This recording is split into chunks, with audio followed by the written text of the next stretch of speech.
Hi hello ನಮಸ್ಕಾರ. ವಿಶೇಷ ಕಾರ್ಯಕ್ರಮಕ್ಕೆ ಆತ್ಮೀಯ ಸ್ವಾಗತ. ಇವತ್ತು ನಮ್ಮ ಜೊತೆಗೊಬ್ಬರು ವಿಶೇಷವಾದಂತಹ ಅತಿಥಿ ಕೂಡ ಇದ್ದಾರೆ. ನಿಜಕ್ಕೂ ನನಗೊಂಥರ ಖುಷಿಯಾಗುತ್ತೆ. ಯಾಕಂದರೆ ಇವ್ರ ಜೊತೆ ಮಾತಾಡ್ತಾ ಇದ್ದರೆ ಕನ್ನಡ ಚಿತ್ರರಂಗವನ್ನು ಹತ್ತಿರಿಂದ ಬಲ್ಲಂಥವರು. ಇವರ ಸಿನಿಮಾಗಳನ್ನು ನೋಡ್ತಾ ಇದ್ದರೆ ನಿಜಕ್ಕೂ ನನಗೊಂದು ಎಲ್ಲೋ ಒಂದು ಕಡೆ ಒಂದು ಸಿನಿಮಾಗೆ ಒಬ್ಬ ನಿರ್ಮಾಪಕ ಆದಂಥವರು ತುಂಬ ದೊಡ್ಡ ಕೆಲಸವನ್ನು ಮಾಡ್ತಾರೆ ಅಂತಲೇ ಹೇಳ್ಬೋದು. ಯಾಕಂದರೆ ಒಂದು ಸಿನಿಮಾವನ್ನು ನಿರ್ಮಾಣ ಮಾಡುವಂಥದ್ದು ತುಂಬ ಕಷ್ಟದ ಕೆಲಸ. ಬಟ್ ಎಲ್ಲೋ ಒಂದು ಕಡೆ ಒಂದು ಸಿನಿಮಾವನ್ನು ಮಾಡಿ ಅದರ ನಂತರದಲ್ಲಿ ಜನಗಳಿಗೆ ತಲುಪಿಸುವಂಥದ್ದು ಕೂಡ ಅದಕ್ಕಿಂತ ತುಂಬ ಕಷ್ಟ ಆಗಿರುವಂತಹ ಕೆಲಸ ಅಂತ ಹೇಳ್ಬೋದು. ಅದನ್ನೆಲ್ಲವನ್ನು ದಾಟಿಕೊಂಡು ಒಂದು ವಿಭಿನ್ನವಾದಂಥ ಸಿನಿಮಾಗಳನ್ನು ಮಾಡ್ಕೊಂಡು ಬಂದಂತಹ ನಮ್ಮೆಲ್ಲರ ಪ್ರೀತಿಯ ಶಿಲ್ಪಾ ಶ್ರೀನಿವಾಸ್ ಸರ್ ಇವತ್ತು ನಮ್ಮೊಟ್ಟಿಗಿದ್ದಾರೆ. ನಮ್ಮ ವಾಣಿಜ್ಯ ಮಂಡಳಿಯ ಉಪಾಧ್ಯಕ್ಷ ಕೂಡ ಆದಂಥವರು. ಸೊ ಅವ್ರನ್ನ ಕಾರ್ಯಕ್ರಮಕ್ಕೆ ಸ್ವಾಗತ ಮಾಡೋಣ ಸರ್. ನಮಸ್ಕಾರ ಸರ್. ನಮಸ್ಕಾರಪ್ಪ. ಸರ್ ಹೆಂಗಿದ್ದೀರಿ ಸರ್? ಸರ್ ಆರಾಮಾಗಿದ್ದೀನಿ ಸರ್. ನಿಮ್ಮ ಜೊತೆ ಮಾತಾಡಬೇಕು ಅಂದಾಗ ಸರ್ ನನಗೇನಂತಂದರೆ ಫಸ್ಟ್ ನಿಮ್ಮ ಪ್ರಕಾರ ಸಿನಿಮಾ ಅಂದರೆ ಏನು ಸರ್? ನಿಮ್ಮ ಪ್ರಕಾರ ಸಿನಿಮಾ ಅಂದರೆ ಹೇಗೆ ಸರ್? ಸಿನಿಮಾ ಅಂದರೆ ಅದೊಂದು ಬದುಕು ಸರ್, ಅದೊಂದು ಫುಡ್ಡು. ಮನುಷ್ಯ ಒಂದು ಭೂಮಿಯಲ್ಲಿಟ್ಟಿರೋ ಗಂಡಸ ಹೆಂಗಸಾಗ್ಬೋದು, ಯಾರೇ ಒಂದು ವ್ಯಕ್ತಿಗೆ ತಾನು ಏನು ಗೆಸ್ ಮಾಡ್ಕೊತಾನೆ, ತಾನು ಹೆಂಗಿರಬೇಕು ಅಂತ ಅದರಿಂದ ಅವನಿಗೆ ತಿಳ್ಕೊಳ್ಳೋ ಮಾರ್ಗಗಳಿದೆ.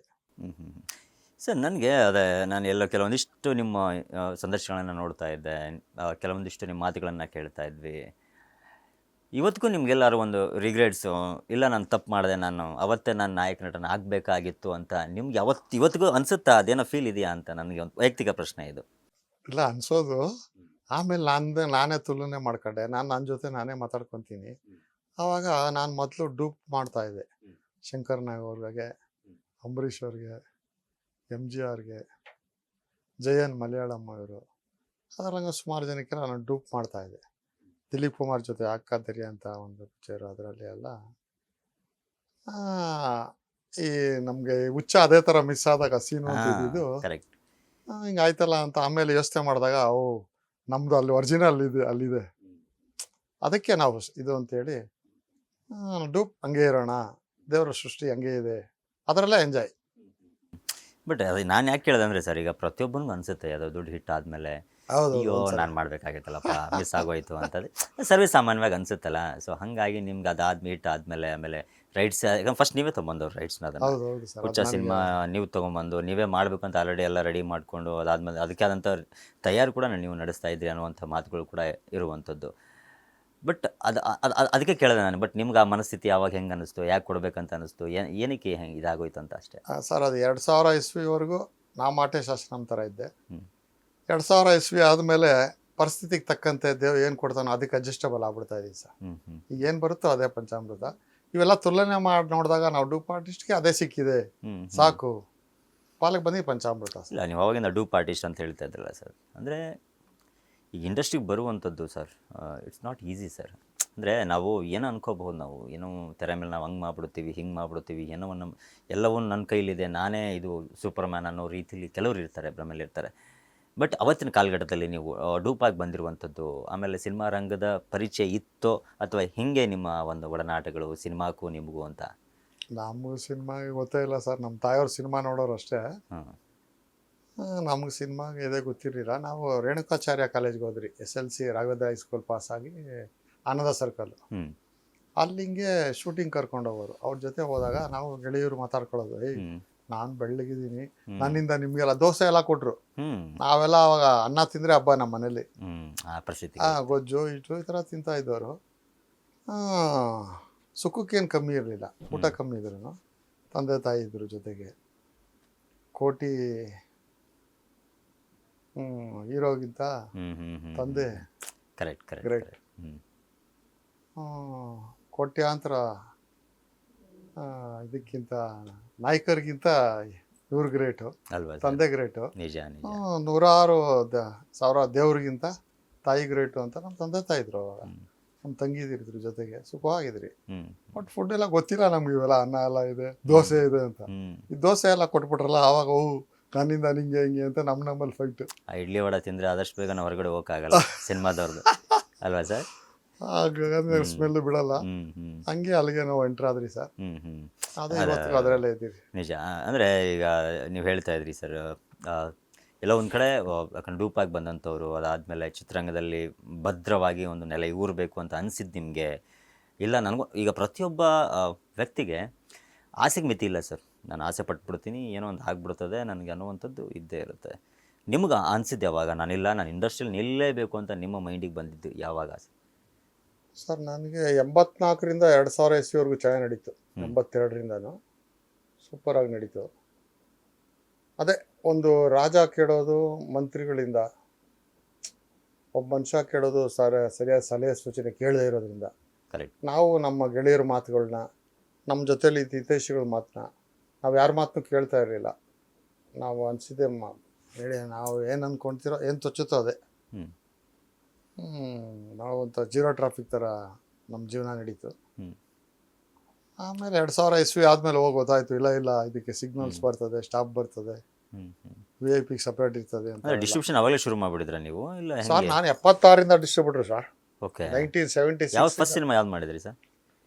ಫಸ್ಟು ಸಿನಿಮಾ ನಾವು ಋತುಗಾನ ಬರ ಓ, ಆ ಕಾಲದಿಂದ ಅನಂತ್ನಾಗ್ ಸರ್ದು. ಓಕೆ. ಸರ್ದು ಹ್ಞೂ ಹ್ಞೂ ಹ್ಞೂ ಹಂಗಿಂದ ಬಂದಿದ್ದು. ಆಮೇಲೆ ಬೇರೆ ಲ್ಯಾಂಗ್ವೇಜು, ತೆಲುಗು, ತಮಿಳು ಎಲ್ಲ ಹ್ಞೂ ಹ್ಞೂ ನಮ್ಮ MGR ಪಿಕ್ಚರ್ಗಳು, ಹ್ಞೂ ಹ್ಞೂ ಶಿವಾಜಿ ಗಣೇಶನ್ ಪಿಕ್ಚರ್ಗಳು, ಆಮೇಲೆ ನಾಗೇಶ್ ರಾವ್ದು ಮುದ್ದುಲ ಮಗಳು, ಅಂಡಮಾನಮ್ಮಾಯಿ, ಹ್ಞೂ ಹ್ಞೂ ಹ್ಞೂ ಈ ಥರ. ಓಕೆ. ಅಂದರೆ ಡಿಸ್ಟ್ರಿಬ್ಯೂಷನಲ್ಲಿ ಆ ಟೈಮಲ್ಲಿ ಇದ್ದಂಥವ್ರು, ಅಂದರೆ ಭದ್ರ ಬುನಾದಿ ಫಸ್ಟ್ ಗಾಂಧಿನಗರದಲ್ಲಿ. ಥಿಯೇಟ್ರಿಗೆ ಫಿಕ್ಸೆಡ್ ಏರ್ ಆಗ್ತಾ ಇದ್ರಿ, ಹ್ಞೂ 500-300 ರೂಪಾಯಿ ಕೊಟ್ಟು. ಹ್ಞೂ ಆಮೇಲೆ ಹಂಗೆ ಏರಿಯಾ ತೊಗೊಂಡು ಹ್ಞೂ ಹ್ಞೂ ಹ್ಞೂ ಡಿಸ್ಟ್ರಿಬ್ಯೂಟರ್ ಆದ್ರಿ. ಸಾಕು, 100 ವರ್ಷ ಏನು ಜೀವನ ಮನುಷ್ಯ ಅನುಭವಿಸ್ತಾನೋ ಒಂದು 15 ವರ್ಷಕ್ಕೆ ಅನುಭವಿಸ್ಬಿಟ್ರಿ ಎಲ್ಲ. ಹ್ಞೂ ಹೆಂಗಿತ್ತು ಸರ್ ಅವತ್ತು? ಏ ನಾವೇ ರಾಜರು ಸರ್. ಹ್ಞೂ Yes. ಇಲ್ಲ ಇವತ್ತು ಅವತ್ತು ಇಡೀ ಹೋಲಿಸ್ಕೊಂಡ್ರೆ. ಸಿನಿಮಾದವ್ರು ಅಂದರೆ ಹ್ಞೂ ಎಲ್ಲ ಕಡೆ ಅವ್ರಿಗೆ ರಾಜ ಮರ್ಯಾದೆ. ಹ್ಞೂ ತಿರ್ಗಾ ಆ ಕಾಲ ಬರಬೇಕು, ಕೃಷ್ಣನ ಕಾಲ ಅಂತ ನಾನು ನಿಜ. ಅನ್ಕೊತಾ ಇದ್ದೀನಿ. ನನಗೇನಾನ ಬೈ ಚಾನ್ಸು ಇವಾಗ ಕೆಲವೆಲ್ಲ ಮಾಡ್ತಾ ಇದ್ದೀನಿ, ದೇವ್ರ ಪ್ರತ್ಯಕ್ಷ ಆಗ್ಬಿಟ್ರೆ ನನಗೆ ಏನು ಬೇಕು ಅಂತ ಕೇಳಿದರೆ ಕೇಳಿದ್ರೆ, ಹ್ಞೂ ಹೇಮರೆಡ್ಡಿ ಮಲ್ಲಮ್ಮ ಅಂತ ಒಬ್ಬರು ಕೇಳಿದ್ರಂತೆ ದೇವ್ರ ಹತ್ರ, ಹೌದು. ನಮ್ಮ ಜನಾಂಗದಲ್ಲೇ ಹ್ಞೂ ಇದು ಇರಬಾರ್ದು ಅಂತ. ಹಾಗೆ ನಮ್ಮ ಸಿನಿಮಾ ಉದ್ಯಮದಲ್ಲೇ ಯಾರಿಗೂ ಇದಿರಬಾರ್ದು, ಎಲ್ಲ ಶ್ರೇಷ್ಠ ವ್ಯಕ್ತಿಗಳಾಗಿರ್ಬೇಕು, ಟಾಪಲ್ಲಿ ಇರಬೇಕು, ಹ್ಞೂ ಅದನ್ನೇ ಕೇಳ್ಕೊಳ್ಳೋದು. ಹ್ಞೂ ಹ್ಞೂ ಹ್ಞೂ ಹ್ಞೂ ಒಬ್ಬರೇ ಅಂತಲ್ಲ, ಹ್ಞೂ ಇಡೀ ಉದ್ಯಮದವ್ರೆ ಪ್ರತಿಯೊಬ್ಬರು, ಒಂದು ಊಟ ಕೊಡೋರಾಗಿರ್ಬೋದು, ಒಂದು ಹೀರೋ ಆಗಿರ್ಬೋದು, ಒಂದು ಪ್ರೊಡ್ಯೂಸರ್ ಆಗಿರ್ಬೋದು, ಒಂದು ಥಿಯೇಟ್ರಲ್ಲಿ ಟಿಕೆಟ್ ಕೊಡೋರಾಗಿರ್ಬೋದು. ಹ್ಞೂ ಥಿಯೇಟ್ರು ದೇವಸ್ಥಾನ ಆ್ಯಕ್ಚುಲಾಗಿ ನಮಗೆ ಸಿನಿಮಾದವ್ರಿಗೆ. ಹ್ಞೂ ಹ್ಞೂ ಹ್ಞೂ ಅಲ್ವಾ ಸರ್? ನಿಜ ಅದು. ಯಾಕಂದರೆ ಕಲಾವಿದರಿಗಿರ್ಬೋದು, ತಂತ್ರಜ್ಞರಿಗಿರ್ಬೋದು, ಒಬ್ಬ ನಿರ್ಮಾಪಕನಿಗಿರ್ಬೋದು, ಯಾಕಂದರೆ ನಾವು ದೇವರನ್ನ ಕಾಣುವಂಥದ್ದು ಸಿನಿಮಾ ರೂಪದಲ್ಲಿ ಕಾಣ್ತಾ ಇರ್ತೀವಿ. ಯಾಕಂದ್ರೆ ಪ್ರತಿನಿತ್ಯ ಕೂಡ ನಮ್ಗೆ ಅದೇ ಕೆಲಸವಾಗಿರುತ್ತೆ ಅಂದ್ಕೊಂಡಾಗ ಅದೊಂದು ನಿಟ್ಟಿನಲ್ಲಿರುತ್ತೆ. ಬಟ್ ಯಾಕಂದರೆ ನಾನು ಅವತ್ತಿಗೂ ಇವತ್ತಿಗೂ ನಾನು ಯಾಕೆ ಈ ಪ್ರಶ್ನೆ ಕೇಳಿದ್ನಂದರೆ ಸರ್, ಇವತ್ತಿನ ಸ್ಥಿತಿ ನೋಡಿದಾಗ ಎಲ್ಲ ಒಂದು ಕಡೆ ಬೇಜಾರಾಗುತ್ತೆ. ನಾವು ಆವಾಗಲೇ ಮಾತಾಡ್ತಾ ಇದ್ವಿ, ಹೊರಗಡೆ ಮಾತಾಡ್ತಾ ಇದ್ವಿ. ಅಂದರೆ ಇವತ್ತು ಥಿಯೇಟರ್ಗಳ ಸಮಸ್ಯೆ ಇರಬಹುದು, ಸಿನಿಮಾಗಳು ವಾರಕ್ಕೆ 10-15 ಸಿನಿಮಾಗಳು ರಿಲೀಸ್ ಆಗ್ತಿರುವಂಥದ್ದು ಇರಬಹುದು. ಇವೆಲ್ಲವನ್ನು ನೋಡಿದಾಗ ಸರ್, ಒಬ್ಬ ನಿರ್ಮಾಪಕನಾಗಿ ನಿಮ್ಮ ಒಂದು ಅನಿಸಿಕೆ, ಆಮೇಲೆ ವಾಣಿಜ್ಯ ಮಂಡಳಿಯ ಉಪಾಧ್ಯಕ್ಷನಾಗಿ ನಿಮ್ಮ ಒಂದು ಅಭಿಪ್ರಾಯ ಏನು ಅಂತ? ಇಲ್ಲ ಸರ್, ತಿರ್ಗಾ ಒಳ್ಳೆ ಕಾಲ ಬರುತ್ತೆ. ಇದು ನಾವು ನೋಡಿದ ಕಾಲದಿಂದ ನಾವು 40-45 ವರ್ಷ ನೋಡಿದ್ದೀರಿ. ಈ ಥರ ಬರುತ್ತೆ. ಈಗ ನೋಡಿ, ಮುಂಗಾರು ಮಳೆಯ ದುನಿಯಾ ಅಂತ ಬಂತು. ಅದಕ್ಕೆ ಬದಲು 3-4 ತಿಂಗಳು ಇದೇ ಥರ ಸ್ವಲ್ಪ ಪಿಕ್ಚರ್ ಡೌನಲ್ಲಿತ್ತು ಕನ್ನಡ ಇಂಡಸ್ಟ್ರಿ. ಆಮೇಲೆ ಆಪ್ತ ಮಿತ್ರ ಅಂತ ಬಂತು, ಅದಕ್ಕೆ ಬಿಫೋರೂ ಹಂಗೆ ಇತ್ತು. ಈಗ ರೀಸೆಂಟಾಗಿ ಕೆಲವು ನಮ್ಮ ಭೀಮಾ ಆಗಿರ್ಬೋದು, ಗಣೇಶ್ ಪಿಕ್ಚರು, ಕೃಷ್ಣ ಪ್ರಣಯಸಖಿ, ಇವೆಲ್ಲ ಒಂದು ಚೇಂಜಸ್ ಬಂತು. ಈಗಲೂ ಬರ್ತದೆ ಸರ್, ಈಗೂ ಒಂದು ಚೇಂಜಸ್ ಬರ್ತದೆ. ತಿರ್ಗಾ ಶೇಕ್ ಮಾಡ್ತದೆ ಇಂಡಸ್ಟ್ರಿನ. ತಿರ್ಗಾ ಏನದು ಕೃಷ್ಣದೇವರ ಕಾಲ ಬರುತ್ತೆ, ತಿರ್ಗಾ ಹೌಸ್ಫುಲ್ಲು, ಥಿಯೇಟ್ರ್ ಪ್ರಾಬ್ಲಮ್ಮು. ನಿಜವಾಗಿ ಇವಾಗ ಚಿತ್ರಮಂದಿರ ತುಂಬಿದೆ, ಹೌಸ್ಫುಲ್ ಬೋರ್ಡ್ಗಳು ಧೂಳು ಹಿಡಿದು ಬಿಟ್ಟಿದೆ ಅನ್ಸುತ್ತೆ ಸರ್ ಇವಾಗ. ಆ ಟೈಮಲ್ಲಿ ಒಂದು ಇತ್ತು ಸರ್, ಅದೊಂಥರ ನೀವು ಹೇಳ್ದಂಗೆ ಬಂಗಾರದ ಯುಗ ನಮಗೆ, ಶ್ರೀಕೃಷ್ಣ ದೇವರಾಯನ ಕಾಲ ಅದು. ಯಾಕಂದರೆ ಅವತ್ತು ಮನೋರಂಜನೆಗೆ ಇದ್ದಂಥದ್ದೇ ಕೆಲವೊಂದಿಷ್ಟು ಇದು ಅಂದರೆ ಮನೋರಂಜನೆಗೆ ಇರುವಂಥದ್ದು. ಬಟ್ ಇವತ್ತು ಎಲ್ಲವೂ ಕೂಡ ಮೊಬೈಲಿಂದ ಹಿಡಿದು OTTಯಿಂದ ಹಿಡಿದು ಎಲ್ಲವೂ ಕೂಡ ನಮಗೆ ಮನೋರಂಜನೆ ನೀಡುವಂತಹ ವೇದಿಕೆಗಳು ಸಾಕಷ್ಟು ಸಿದ್ಧತೆ ಆಗಿರುವಂಥದ್ದು. ಬಟ್ ಥಿಯೇಟ್ರ್ ಅಂತ ನಾನು ಯಾಕೆ ಹೇಳ್ತೇನೆ ಅಂದರೆ, ಥಿಯೇಟ್ರಲ್ಲಿ ಕೂತ್ಕೊಂಡು ನೋಡುವಂತಹ ಸುಖ ಇರಬಹುದು, ನಿಂತ್ಕೊಂಡು ಕ್ಯೂವಲ್ಲಿ ನಿಂತ್ಕೊಂಡು ನಾವು ಟಿಕೆಟ್ ತೊಗೊಳ್ಳುವಂತಹ ಸುಖ ಇರಬಹುದು. ನಿಜಕ್ಕೂ ಒಬ್ಬ ಕಲಾವಿದನಿಗೆ ಫಸ್ಟ್ ಡೇ ಫಸ್ಟ್ ಶೋ ಆ ಶುಕ್ರವಾರದ ದಿನ ಇವತ್ತಿಗೂ ನೆನಪಿರುತ್ತೆ. ಅದು ಒಬ್ಬ ನಿರ್ಮಾಪಕನಾಗಿರ್ಬೋದು, ಒಬ್ಬ ನಾಯಕ ನಟನಾಗಿರ್ಬೋದು, ಸಿನಿಮಾ ಮಂದಿಗಿರ್ಬೋದು, ಒಂದು ಶುಕ್ರವಾರ. ಬಟ್ ಇವತ್ತು ಆ ಶುಕ್ರವಾರ ಎಲ್ಲೋ ಮಾಯ ಆಗ್ತಾ ಇದೆ. ಥಿಯೇಟ್ರ್ಗಳು ಹೋಗ್ತಾ ಇರುವಂಥದ್ದು. ನೀವು ಹೇಳ್ತಾ ಇದ್ರಿ ಈ ಥಿಯೇಟ್ರ್ ಆಂದೋಲನದ ವಿಚಾರವಾಗಿ. ಥಿಯೇಟ್ರ್ಗಳು ಬೇಕು ಸರ್ ನಮಗೆ. ಥಿಯೇಟ್ರ್ಗಳಿಲ್ಲ ಅಂತಂದರೆ ನಮಗೆ ವಾಣಿಜ್ಯ ಏನು ನಮ್ಮ ಚಿತ್ರರಂಗ ಅನ್ನುವಂಥದ್ದು ತುಂಬ ಕುಂಠಿತವಾಗಿರುವಂಥದ್ದು. ಸೊ ಯಾವ ರೀತಿಯಾಗಿ ಇದನ್ನು ನೀವು ರೆಡಿ ಪೂರ್ವ ಸಿದ್ಧತೆ ಮಾಡ್ಕೋಬೋದು ನೀವು? ಥಿಯೇಟ್ರ್ ಉಳಿವಿಕೆಗೆ ಏನು ಮಾಡ್ಬೋದು ನೀವು ಅಂತ? ಸರ್ ನಾವು ಇಡೀ ಉದ್ಯಮ ಒಂದಾಗಿ ಈ ಥಿಯೇಟ್ರ್ ಉಳಿಸಿ ಅಂತ ಒಂದು ಆಂದೋಲನ ಶುರು ಮಾಡ್ಬೇಕು ಸರ್. ಶುರು ಮಾಡಬೇಕು. ಯಾಕಂದರೆ ಮುಂದೆ ಬರೋ ನೆಕ್ಸ್ಟ್ ಪೀಳಿಗೆಗೆ ಥಿಯೇಟ್ರ್ಗಳು ಎಲ್ಲ ಮಾಲ್ಗಳಾಗಿ ಕನ್ವರ್ಟ್ ಆಗ್ಬಿಟ್ರೆ ಹಿಂಗಿತ್ತ ಅಂತ ಅವ್ರಿಗೆ ಆಮೇಲೆ ಏನದು ಆ್ಯಂಟಿಕ್ ಪೀಸ್ ಆಗ್ಬಿಡುತ್ತೆ. ಈಗ ಆಲ್ರೆಡಿ 2000ದಿಂದ 300-350 ಥಿಯೇಟ್ರ್ಗಳು ಬಂದ್ಬಿಟ್ಟಿವೆ, ಸಿಂಗಲ್ ಥಿಯೇಟ್ರ್ಗಳು. ಅದಕ್ಕೆ ನಾವು ಒಂದು ಆಂದೋಲನ ಶುರು ಮಾಡಬೇಕು, ಥಿಯೇಟ್ರ್ ಉಳಿಸಿ, ಚಿತ್ರಮಂದಿರ ಉಳಿಸಿ ಬೆಳೆಸಿ ಅಂತ. ಹಾಗೆ ನಾವು ಇಡೀ ಉದ್ಯಮ ಒಂದಾಗಿ ಸರ್ಕಾರದ ಹತ್ರ ನಾವೆಲ್ಲ ಮಾತಾಡಿಕೊಂಡು ಅವ್ರ ಹತ್ರ ನಾವು ಒಂದು ಉಪಕಾರ ಮಾಡಿಕೊಂಡು ಎಲ್ಲ ತಾಲೂಕುಗಳಲ್ಲೂ ಒಂದು ಮಿನಿ ಚಿತ್ರಮಂದಿರಗಳು ಬಸ್ ಸ್ಟ್ಯಾಂಡ್ಗಳಲ್ಲಿ ಆಗಿರ್ಬೋದು, ಗೌರ್ಮೆಂಟ್ ಜಾಗ ಯಾವುದಿದೆ ಮೇನ್ ನಿಜ ಸರ್. ಯಾಕಂದರೆ ಅದು ತುಂಬ ಮುಖ್ಯ ಸರ್. ಯಾಕಂದರೆ ಸರ್ಕಾರದಿಂದ ನಾವು ಎಲ್ಲವನ್ನ ಪೇ ಮಾಡ್ತಾ ಇದ್ದೀವಿ ಸರ್. ನಾವು GST ಕಟ್ತಾ ಇದ್ದೀವಿ, ಎಲ್ಲವೂ ಕಟ್ತಾ ಇದ್ದೀವಿ. ಓಕೆ, ಅದನ್ನೆಲ್ಲ ಹೊರತುಪಡಿಸಿ ನಾನು ಹೇಳಿದಿರುವಂಥದ್ದು ಸಿನಿಮಾ ರಂಗ ಉಳಿವಿಕೆಗಾಗಿ ಸರ್ಕಾರದ ಕೆಲಸ ಕೂಡ ತುಂಬ ಮುಖ್ಯ. ಅದೇ ರೀತಿ ವಾಣಿಜ್ಯ ಮಂಡಳಿಯ ಕೆಲಸ ಕೂಡ ಅಷ್ಟೇ ಮುಖ್ಯವಾಗಿರ್ತದೆ. ಸೊ ಯಾಕಂದರೆ ವಾಣಿಜ್ಯ ಮಂಡಳಿ ಉಪಾಧ್ಯಕ್ಷರಾಗಿ ನೀವು ಎಲ್ಲವನ್ನು ಸೇರಿಸ್ಕೊಂಡಾಗ, ತಂಡವನ್ನು ಸಿನಿಮಾ ರಂಗದಲ್ಲಿರುವಂಥವ್ರನ್ನ ಸೇರಿಸ್ಕೊಂಡು ಮುಂದುವರೆದಾಗ ಒಂದು ಒಳ್ಳೆಯ ಬೆಳವಣಿಗೆ ಆಗಬಹುದೇನೋ ಅಂತ. ಸರ್ ನಮ್ಮ ಜನಕ್ಕೆ ಏನಾಗಿದೆ ಅಂತಂದರೆ ಗೌರ್ಮೆಂಟಿಗೆ ಕೇಳೋಕ್ಕೆ ಮಜಗಾರ. ಈ ಸಿನಿಮಾದವ್ರು ಹೆಂಗಂದರೆ ನಾವು 2 ಅವರ್ ಸಾವುಕಾರು, ಏನತ್ರ ಏನು ಕೇಳೋದು, ನಾವೇ ಸೃಷ್ಟಿ ಮಾಡೋಣ ಅಂತ ಇರ್ತೀವಿ. ಬಟ್ ಇವತ್ತೊಂದು ದಿವಸ ನಾವು ಈಗಿನ ಪರಿಸ್ಥಿತಿಲಿ ನಾವು ಗೌರ್ಮೆಂಟ್ಗೆ ನಾವು ಸ್ವಲ್ಪ ಇದು ಮಾಡಿ ಮನವಿ ಮಾಡಿ ಎಲ್ಲ ಒಂದಾಗಿ ನಾವು ಇದು ಮಾಡಿದ್ರೆ ಒಂದು 100 ಥಿಯೇಟ್ರು ಮಿನಿ ಥಿಯೇಟ್ರ್ ಥರ ಒಂದು 250 ಸೀಟ್ ಒಳಗಡೆ ಒಂದು 500 ಸೀಟು 250 ಸೀಟ್ ಥರ. ಯಾಕಂದರೆ ಜಾಗಗಳಿದೆ ಸುಮಾರು, ಕರೆಕ್ಟ್. ಬಸ್ ಸ್ಟ್ಯಾಂಡುಗಳು ಎಲ್ಲ ಥರ ಇದರಲ್ಲಿ, ಆಮೇಲೆ ಮಂದಿರಗಳಿರ್ತವೆ. ಕರೆಕ್ಟ್. ಅದನ್ನೇ ಅಲ್ಲೇ ಥಿಯೇಟ್ರ್ ಥರ ಈಗ ಮಾಡ್ಕೊಬೋದು. ಮಂದಿರನ ಉಳಿಸ್ಕೊಂಡು ಇದನ್ನು ಮಾಡ್ಕೊಬೋದು, ರಂಗಮಂದಿರ ಅವೆಲ್ಲ. ನಾವು ಎಲ್ಲ ಒಗ್ಗಟ್ಟಾಗಿ ಪ್ರಾರ್ಥನೆ ಮಾಡಿದ್ರೆ ಗೌರ್ಮೆಂಟ್ ಮಾಡಿಕೊಡ್ತದೆ ಸರ್. ಯಾಕಂದರೆ ಏನೇ ಒಂದು ಉದ್ಯಮ ಬಿದ್ದಾಗ ಗೌರ್ಮೆಂಟ್ ಸಹಾಯ ಹಸ್ತ ಕೊಡ್ತದೆ, ಸಬ್ಸಿಡಿ ಕೊಡ್ತದೆ, ಎಲ್ಲ ಮಾಡ್ತದೆ. ಇದಕ್ಕೂ ಕೈ ಚಾಚ್ತಾರೆ. ನಾವು ಕೇಳ್ತಾ ಇಲ್ಲ.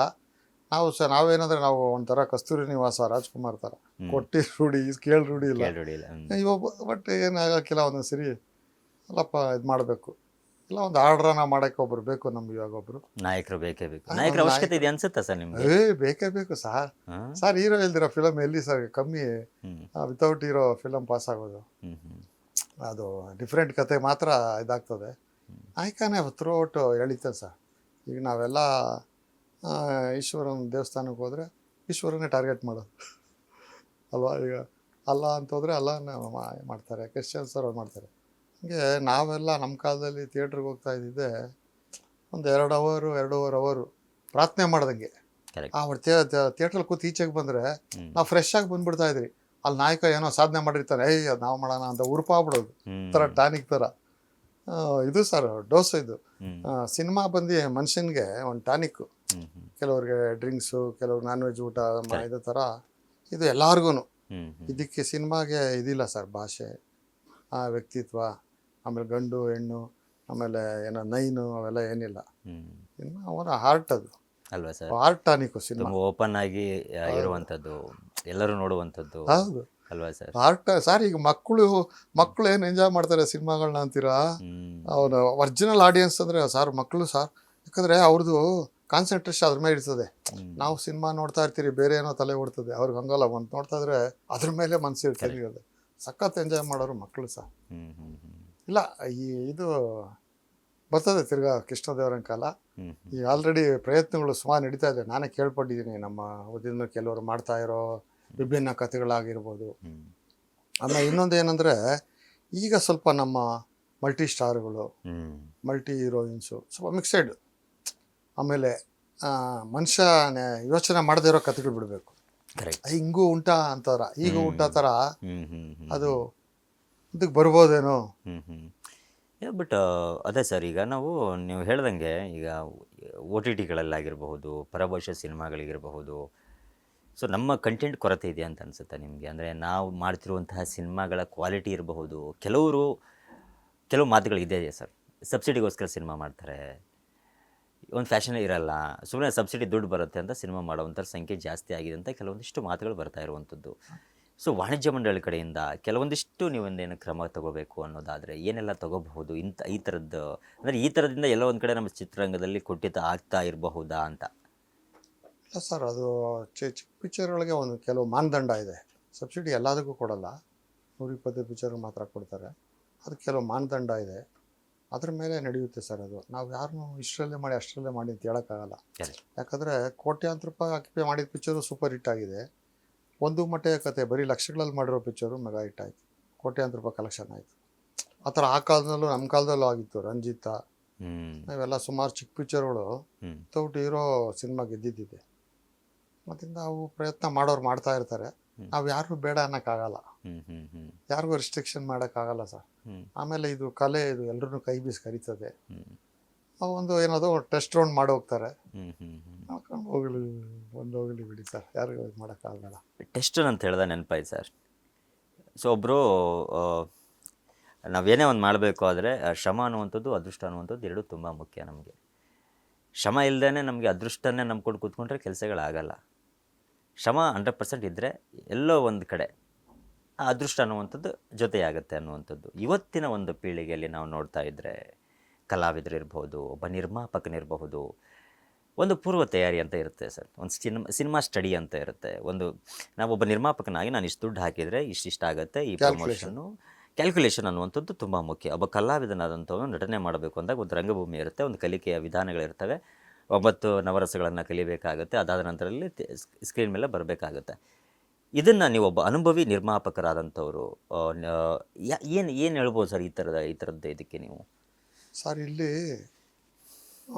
ತುಂಬ ಈಸಿ ಇಲ್ಲಿ ಅಂತ ಅನ್ಕೊಂಬರ್ತಾರೆ, ಬಟ್ ಇಲ್ಲಷ್ಟು ಕಷ್ಟ ಎಲ್ಲೂ ಇಲ್ಲ ಸರ್. ಇದು ರಾಜಕೀಯದಲ್ಲಿ ಕಾರ್ಪೊರೇಟ್ರು, MLA, ಮಿನಿಸ್ಟ್ರು, CM ಆಗ್ಬಿಡ್ಬೋದು. ಇಲ್ಲಿ ಒಂದು ಸ್ಥಾನ ಪಡಿಬೇಕಾದ್ರೆ ತುಂಬ ಕಾಂಪಿಟೇಷನ್ ಇಲ್ಲಿ. ಅದಕ್ಕೆ ಇಲ್ಲಿ ಎಷ್ಟು ಕಷ್ಟಪಟ್ಟರು ಕಮ್ಮಿನೇ. ಇಲ್ಲಿ ಕೈ ಕೆಸರಾದರೆ ಬಾಯಿ ಮೊಸರು. ಆಮೇಲೆ ಇಲ್ಲಿ ಏನಾದರೂ ನಾವು ದಡ್ರು, ಆಮೇಲೆ ಸ್ವಲ್ಪ ಬುದ್ಧಿ ಕಮ್ಮಿ ಇರೋರು, ನಾರ್ಮಲ್ ಮನುಷ್ಯರು ಎಲ್ಲ ಇಲ್ಲಿ ಭಾಳ ಇದು ಮಾಡೋಕ್ಕಾಗಲ್ಲ. ಕರೆಕ್ಟ್. ನಾರ್ಮಲ್ ಬುದ್ಧಿ ಇರೋರು, ಸ್ವಲ್ಪ ಎಕ್ಸ್ಟ್ರಾ ಬುದ್ಧಿ ಇರೋರೇನೆ ಅಲ್ವಾ ಸರ್ ಇಲ್ಲಿ ಪರ್ಮನೆಂಟಾಗಿ ಉಳ್ಕೊಳಕ್ಕಾಗೋದು. ಆಮೇಲೆ ಇಲ್ಲಿ ಸೋಮಾರಿಗಳು, ಆಮೇಲೆ ಹಿಂಗೆ ನೆಮ್ಮದಿಯಾಗಿರಬೇಕು, ಈ ಟೈಮಿಗೆ ಮಲಗಬೇಕು, ಎದ್ದೇಳಬೇಕು, ಅವರೆಲ್ಲ ಇಲ್ಲಿ ಬಾಳೋಕ್ಕಾಗಲ್ಲ. ಅವ್ರು ಬರಲೇಬಾರ್ದು ಇಲ್ಲಿಗೆ. ಅಲ್ವಾ ಸರ್? ಇಲ್ಲಿ ಏನಿದ್ರು 3 ದಿನ ಬೇಕಾದ್ರೆ ಎದ್ದಿರಬೇಕು, 1 ವಾರ ಬೇಕಾದ್ರೆ ಹಸ್ಕೊಂಡಿರ್ಬೇಕು. ಟೈಮಲ್ಲಿ ಏನದು ಹಾಟ್ ಡ್ರಿಂಕ್ಸ್ ಹೊಡಿಬೇಕು, ಟೈಮಲ್ಲಿ ಕೂಲ್ ಡ್ರಿಂಕ್ಸ್ ಕುಡಿಬೇಕು. ಒಂದೊಂದು ಸರಿ ಬರೀ ಕಾಫಿ ಸಿಗರೇಟ್ ಎಲ್ಲ ಜೀವನ ಆಗೋಗ್ತದೆ, ಊಟನೇ ಸಿಗಲ್ಲ. ಓಕೆ. ಆ ಥರ ಇದಕ್ಕೆ ಬೇರೆ ಲೋಕಕ್ಕೆ ಹೋದಂಗೆ ಈ ಚರ್ಚೆಗೆ ಅಂತ ಕೂತಾಗ ಕರೆಕ್ಟ್. ಆ ದಿನಗಳು, ಗಂಟೆಗಳು, ವಾರಗಳು ಓಡೋಗ್ಬಿಡ್ತದೆ. ಆ ಊಟ ಅವೆಲ್ಲ ಏನು ಒಂದು ಗಾದೆ ತೆಂಬಳಲ್ಲಿ ನಾವು ಸ್ವಲ್ಪ ತೆಂಬಳು ಪಿಕ್ಚರ್ ಡಿಸ್ಟ್ರಿಬ್ಯೂಟರ್ ತೆಲುಗು, ಪಣಮ ತೇರಿಟ ಲಂಜ ನೇರುತ್ತಲೇ ತೂಕಂ ಪಸಿ ಒಣ್ಣು ಕಡಿಯೋದು. ಒಂದು ನಾವು ಸಕ್ಸಸ್ ಮಾಡ್ಬೇಕಂತ ಕೂತಾಗ ಹಸುವು, ಬಾಯಾರಿಕೆ ಏನು ಗಮನಕ್ಕೆ ಬರಲ್ಲಂತೆ. ಇದು ರಾವಣ ತಪಸ್ ಮಾಡಿದಾಗ ಮಾಡ್ಬೇಕು ಸರ್. ಅವಾಗ ಇದು ಒಲಿಯೋದು ಸರ್, ಸುಮ್ಮನೆ ಒಲಿಯಲ್ಲ ಸಿನಿಮಾ ಮಾತ್ರ. ಸುಮ್ಮನೆ ಒಲ್ದ್ರೂ ಉಳಿಯಲ್ಲ. ಏನೋ ಒಂದು ಎಮರ್ಜೆನ್ಸಿಗೆ ಬರ್ತದೆ, ಒಂದೊಂದ್ಸರಿ ಅಡ್ಡೆಟ್ ಮೇಲೆ ಗುಟ್ಟಿಟ್ಟು ಜಮ್ಖಾನಲ್ಲಿ ಈಗ ಕತ್ತೆಗಳು ಗೆದ್ಬಿಡ್ತವೆ ಅಲ್ವಾ ಸರ್? ಆ ಥರ ಇಲ್ಲಿ ಫೇವ್ರೇಟ್ ಆಡಬೇಕಂದ್ರೆ ತುಂಬ ಶ್ರಮ ಮಾಡಬೇಕು, ದಂಡಿಸ್ಬೇಕು. ಆಮೇಲೆ ಇಲ್ಲಿ ಅವಮಾನ ಆದಮೇಲೆ ಸನ್ಮಾನ, ವನವಾಸ ಆದಮೇಲೆ ಪಟ್ಟಾಭಿಷೇಕ. ಕರೆಕ್ಟ್. ಎಲ್ಲದಕ್ಕೂ ರೆಡಿ ಇರಬೇಕು. ಅವ್ರು ಯಾರೋ ಹಿಂಗಂದ್ರು ಬಿಟ್ಟಾಕ್ಬೇಕು. ಅಲ್ಲೇನೋ ಆಯಿತು ಕೇಳಿ ಬಿಟ್ಬಿಡ್ಬೇಕು ಅಷ್ಟೇ. ನಮ್ಮ ಅಲ್ಟಿಮೇಟ್ ವಿನ್ ದ ರೇಸ್, ನಮ್ಮ ಗೋಲ್ಗೆ ನಾವು ರೀಚ್ ಆಗ್ತಾ ಇರ್ಬೇಕು, ಆ ದಾರಿಲಿ ಹೋಗ್ಬೇಕು. ಬಟ್ ಅದೇ ನೀವು ಹೇಳ್ದಂಗೆ ಸರ್, ಎಷ್ಟೋ ಜನ ಈ ವಿಚಾರದಲ್ಲಿ ಅಂದರೆ ಮಾನಸಿಕವಾಗಿ ಕುಗ್ಗುವಂತಹ ಸಾಧ್ಯತೆಗಳು ತುಂಬ ಇರುತ್ತೆ. ಇವತ್ತಿನ ಯುವ ಪೀಳಿಗೆಯನ್ನು ನೋಡಿದಾಗ ಒಂದು ಸಿನಿಮಾ ಸೋತ ತಕ್ಷಣದಲ್ಲೇ ನನಗೆ ಆಗಲಿಲ್ಲ ಅಂತ ಹೋಗುವಂತಹ ವಿಚಾರ. ಅದೇ ನೀವು ಹೇಳ್ದಂಗೆ ಇಲ್ಲಿ ಯಾರೂ ನಿಮ್ಮನ್ನು ರೆಡ್ ಕಾರ್ಪೆಟ್ ಆಗಿ ಯಾರನ್ನೂ ಕರೆಯಲ್ಲ ನಿಮ್ಮನ್ನು ಇಲ್ಲಿ, ಅಲ್ವಾ ಸರ್? ನಾವು ರೆಡ್ ಕಾರ್ಪೆಟ್ ಹಾಕುವಂಗೆ ನಾವಲ್ಲಿ ಶ್ರಮ ಪಡಬೇಕು ಅನ್ನೋ ನಿಟ್ಟಿನಲ್ಲಿ. ಬಟ್ ಮಾನಸಿಕವಾಗಿ ಕುಗ್ಗುವಂಥದ್ದು ಎಷ್ಟು ಸರಿ ಅನಿಸುತ್ತೆ? ಆಮೇಲೆ ಏನು ಅನಿಸುತ್ತೆ ಈ ವಿಚಾರವಾಗಿ ನಿಮಗೆ? ಸರ್ ಇಲ್ಲಿ ಏನಂದರೆ ಹುಲಿ ಸವಾರಿ, ಅವ್ರವ್ರದ್ದು ಲಿವ್ ಆ್ಯಂಡ್ ಲೆಟ್ ಲೆವೆಲ್ ಇರ್ತಾರೆ. ಇವಾಗ ಒಂದು ಪ್ರೊಡ್ಯೂಸರು ಅವ್ನು ನೆಕ್ಸ್ಟ್ ಈ ಒಂದು ಪಿಕ್ಚರ್ ಮಾಡಿದರೆ 25 ದಿವಸ ಪಿಕ್ಚರ್ ಮಾಡ್ದ ಅಂದ್ಕೊಳ್ಳಿ, 1 ಕೋಟಿ ಲಾಭ ಬಂದಿದೆ, ನೆಕ್ಸ್ಟ್ 2 ಕೋಟಿ ಲಾಭ ಬರಬೇಕು, 50 ದಿವಸ ಹೋಗ್ಬೇಕು, ಆ ರೇಂಜ್ಗೆ ಎಕ್ಸ್ಪೆಕ್ಟ್ ಮಾಡಬೇಕು. ಇಲ್ಲಿ ನಾವು ಡೌನ್ ಫಾಲ್ ನೋಡಲೇಬಾರ್ದು. 1 ಕೋಟಿಯಿಂದ ನೀವು 1 ಲಕ್ಷ ಲಾಭಕ್ಕೆ ಬಂದುಬಿಟ್ರೆ ಔಟ್ ಅಂತ ಅರ್ಥ. ಸ್ಟೆಪ್ ಹತ್ತಾ ಇಲ್ಲ, ಏನಿದು ಬರೀ ಅವು ಏನೇಟು ಥರ ಹತ್ತಾನೆ ಇರಬೇಕು, ಇಳಿದ್ರೆ ಹೋಯ್ತು ಇಲ್ಲಿ. ಆ ಇದರಲ್ಲಿ ಯಾರು ಇಲ್ಲಿ ಎತ್ತಲ್ಲ, ಯಾರು ಕೈ ಹಿಡಿದೆತ್ತಲ್ಲ, ಯಾರು ಬಿಡ್ಸಕ್ಕೂ ಹೋಗಲ್ಲ. ಓನ್ಲಿ ಅವ್ರು ಈ ಕುದುರೆ ಥರ ಅವರು ಒಂದೇ ಥರ ಹೋಗ್ತಾ ಇರ್ತಾರೆ. ಆ ಕುದುರೆ ಇದು ಎತ್ಕದ್ಬಿಡಿ ಮುಖವಾಡ, ಅದು ಈ ಕಡೆ ಆ ಕಡೆ ಎಲ್ಲ ಹೋಗ್ಬಿಡ್ತದೆ. ಹಂಗೆ ಒಂದು ಅವ್ರವ್ರು ಇದರಲ್ಲಿ ಅವರು ಅಲ್ಲಿರ್ತಾರೆ. ಒಂದು ಪ್ರೊಡ್ಯೂಸರ್ ಆಗಿರ್ಬೋದು, ಒಂದು ಹೀರೋ ಆಗಿರ್ಬೋದು, ಒಂದು ಡೈರೆಕ್ಟರ್ ಆಗಿರ್ಬೋದು, ಅವನು ಎಲ್ಲೋ ಇದರಲ್ಲಿ ಅವ್ನು ಇರ್ತಾನೆ. ಅವನು ಬೇರೆ ಇದು ಕಾಣಲ್ಲ ಅವನಿಗೆ, ಅವ್ನು ಬೀಳ್ತಾವನೆ ಎತ್ತಾನ, ಆ ಟೈಮು ಬರಲ್ಲ ಅವ್ರಿಗೆ. ಅದಕ್ಕೆ ಇಲ್ಲಿ ಯಾರು ನಂಬ್ಕೊಂಬಾರ್ದು. ಅಪನಾಥ್ ಜಗನ್ನಾಥ್ ತುಸರಾಕಾತ್ ಅಲ್ವಾ ಸರ್? ಯಾಕಂದರೆ ಅದು ತುಂಬ ಮುಖ್ಯ. ಯಾಕಂದರೆ ಸ್ಟಾರ್ಟಿಂಗಲ್ಲಿ ಒಂದು ನಿರ್ಮಾಣ ಮಾಡಬೇಕು ಅಂತಂದಾಗ ಈ ಥರದ ಅನುಭವಗಳು ನಿಮ್ಗೆ ತುಂಬ ಆಗಿರುತ್ತೆ. ಅಂದರೆ ನೀವು ಯಾಕಂದ್ರೆ ಸಕ್ಸಸ್ಸನ್ನು ಡಿಸ್ಟ್ರಿಬ್ಯೂಟ್ರಾಗಿ ಕಂಡಂಥವ್ರು, ಅದಾದ ನಂತರದಲ್ಲಿ ನಿರ್ಮಾಪಕರಾದಂಥವ್ರು ನೀವು. ಅಂದರೆ ಸಿನಿಮಾ ಅಗಲವನ್ನು ಅರಿತಂಥವ್ರು. ಅಂದರೆ ಸಿನಿಮಾ ಥಿಯೇಟ್ರ್ಗಳು ಹೆಂಗಿರ್ತವೆ, ಕಲೆಕ್ಷನ್ಸ್ ಹೇಗಿರುತ್ತೆ, ಥಿಯೇಟ್ರ್ ಸೆಟಪ್ಸ್ ಹೆಂಗಿರುತ್ತೆ, ಅದನ್ನೆಲ್ಲ ತಿಳ್ಕೊಂಡ್ಮೇಲೆ ನಿರ್ಮಾಣಕ್ಕೆ ಹೋಗ್ಬೇಕು ಅಂತ ಅನ್ನಿಸ್ತಾ ನಿಮಗೆ, ಅಥವಾ ಹೆಂಗೆ ಅದು? ಇಲ್ಲ ಸರ್, ನಾವು LKG UKG ಫಸ್ಟ್ ಸ್ಟ್ಯಾಂಡರ್ಡು ಈ ಥರ ಬಂದ್ರೇ ನಾವು ಸಡನ್ ನಮ್ಮ 7th ಕಟ್ಟಿ ಆಮೇಲೆ SLC ಡಿಗ್ರಿ ಕಟ್ ಪಾಸ್ ಆಗ್ತೀನಿ ಅಂತಾರಲ್ಲ, ಅದು ಸಿನಿಮಾಲಿ ಆಗಲ್ಲ. ಅಲ್ಲಾಗ್ಬೋದು, ನಮ್ಮ ಸಿನಿಮಾಲಿ ಇಲ್ಲಿಂದನೇ ಬರಬೇಕು sir. First of all cinema producer ಆದವ್ರಿಗೆ, ಒಂದು ಡೈರೆಕ್ಟರ್ ಆದವ್ರಿಗೆ, ಈ ಡೈರೆಕ್ಟ್ರು ಪ್ರೊಡ್ಯೂಸರ್ ಅಪ್ಪ ಅಮ್ಮಂತರ. ಅವರು ಯಾವ ಫ್ಯಾಮಿಲಿ ಬೇಕಾದ್ರೂ ಮಾಡ್ಬೋದು, ಗಂಡು ಹುಡುಗ ಹೆಣ್ಣು, ಇಲ್ಲ ಅವಳಿ ಜವಳಿ, ಇಲ್ಲ ಗಾಂಧಾರಿ ದುರ್ಯೋಧನ ಥರ 106 ಜನ ಮಕ್ಕಳು, ಇಲ್ಲ ಪಾಂಡವ್ರ ಥರ 5 ಜನ ಮಕ್ಕಳು ಸಂಸಾರ ಮಾಡ್ಬೋದು. ಯಾಕಂದರೆ ಅಪ್ಪ ಅಮ್ಮ ಇಲ್ಲಿ ಕರೆಕ್ಟಾಗಿರಬೇಕು. ಅವ್ರು ಏನು ಗೊತ್ತಾ, ಆ ಡೈರೆಕ್ಟ್ರು ಆ ಪ್ರೊಡ್ಯೂಸರು ಆರಿಸ್ಕೊಳ್ಳೋ ನಾಯಕ, ಆರಿಸ್ಕೊಳ್ಳೋ ಅವ್ರು ಇಡೋ ಹೆಜ್ಜೆ, ಆಮೇಲೆ ಅವ್ರ ತೀರ್ಮಾನಗಳು, ಆಮೇಲೆ ಅವ್ರ ಕಾನ್ಫಿಡೆನ್ಸು, ಅದ್ರ ಮೇಲೆ ನಿಲ್ಲುತ್ತೆ ಸರ್ ಇಲ್ಲಿ. ಆಮೇಲೆ ಅವ್ರಿಗೆಲ್ಲ ಗೊತ್ತಿರಬೇಕು. ನಮಗೆ TV ಲಿಸ್ಟ್ ಬರುತ್ತೆ, ಸ್ಯಾಟಲೈಟಲ್ಲಿ ಇಷ್ಟು ಬರುತ್ತೆ, ಥಿಯೇಟ್ರಲ್ಲಿ ಇಷ್ಟು ಬರುತ್ತೆ, ಏರಿಯಾ ಎಷ್ಟು ಸೇಲ್ ಆಗುತ್ತೆ, ಇಷ್ಟು ಬೇರೆ ಲ್ಯಾಂಗ್ವೇಜ್ಗೆ ಹೋಗುತ್ತೆ, ಎಲ್ಲ ಲ್ಯಾಂಗ್ವೇಜು ಸೇಲು, ಅದೆಲ್ಲ ನಾವು ಹಾಕ್ಕೊಂಬಾರ್ದು. ಕೆಲವು ಸೇಲ್ ಆಗಲ್ಲ. ಅದೆಲ್ಲ ಪ್ರತಿಯೊಂದು ತಿಳ್ಕೊಂಡು ಈಜು ಕಲ್ತು ನೀರು ಹಿಡಿಯೋದು ಅದೇ ಒಳ್ಳೆಯದು. ತಿಳ್ಕೊಂಡು ಬಂದರೆ ಸರ್ವೈವ್ ಆಯ್ತಾರೆ. ಪದಕ ಪಡೀಲಿಲ್ಲ ಅಂದರೂ ಒಂದು ರೀಚ್ ಆಗ್ತಾರೆ, ಇಲ್ಲಾಂದ್ರೆ ಮುಳುಗೋಗ್ಬಿಡ್ತಾರೆ. ಮುಳುಗೋಗಿ ಏನು ಮಾಡ್ತಾರೆ ಗೊತ್ತಾ, ಸುಮ್ಮನೆ ಆಗಲ್ಲ ಅವರು. ಇಂಡಸ್ಟ್ರಿ ಬೇಕು ಕೆಡ್ದಾಗ ಮಾತಾಡ್ಕೊಂಬರ್ತಾರೆ. ನಾನು ಹೇಳ್ತೀನಿ, ಅಯ್ಯೋ ಸಿನಿಮಾದವ್ರಿಗೆ ಅವೆಲ್ಲ ಏನೂ ಕಾಣೋದೇ ಇಲ್ಲ. ಅವರು ಇಮ್ಯಾಜಿನೇಷನ್ ಇರ್ತಾರೆ, ಅವರೊಂದು ಕತೆ ಲೋಕ ಇದರಲ್ಲಿರ್ತಾರೆ. ಅವ್ರಿಗೆ ಎಲ್ಲಿ ಪಾಪ ಬೀಡಿ ಸಿಗರೇಟು ಡ್ರಿಂಕ್ಸ್ ಮಾಡೋಕ್ಕೆ ಟೀಮ್ ಇರಲ್ಲ, ಇವಕ್ಕೆಲ್ಲ ಅವೆಲ್ಲ ಪಟೇಲ್ ಇದ್ದೇಳಲ್ಲ, ಆ ಭಾವನೆ ಇರಲ್ಲ ಇಲ್ಲಿ. ಈಗ ಬರೋ ಇವ್ರಿಗೆ ಇದಿರ್ಬೋದು ಅಂತ ನಾನು ಕನ್ವಿನ್ಸ್ ಮಾಡಿದ್ರು, ನೀವು ನಿಮ್ಮನ್ನು ಬಿಟ್ಕೊಡಲ್ಲ ಅಂತಾರೆ.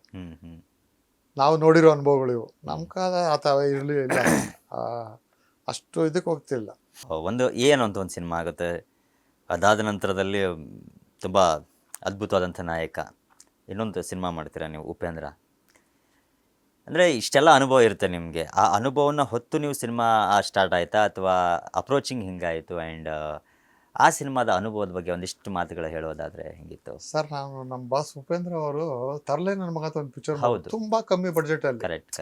ನಾನು ಭಾರಿ ಅಬ್ಸರ್ವೇಷನ್ ಡಿಸ್ಟ್ರಿಬ್ಯೂಟರ್ ಆದ್ರಿಂದ ನಮ್ಮ RS ಗೌಡ್ರು, ನಮ್ಮ ಸೂರಪ್ಪ ಬಾಬು, ನಮ್ಮ ಆಫೀಸ್ ಎದುರುಗಡೆನೇ ಇದ್ರು ಅವರು. ಗೌಡ್ರು ವಿಧಾನಸೌಧಕ್ಕೆ 10:30 ಕೆಲಸಕ್ಕೆ ಹೋಗೋರು. ನಾನು 7 ಗಂಟೆಗೆ ಆಫೀಸ್ ತೆಗಿತಾ ಇದ್ದಾನೆ. ಅವ್ರಲ್ಲಿ ಬಂದಿಗೆ ನನಗೆ ಬಂದು ಇದಕ್ಕೆ ಹೋಗೋರು.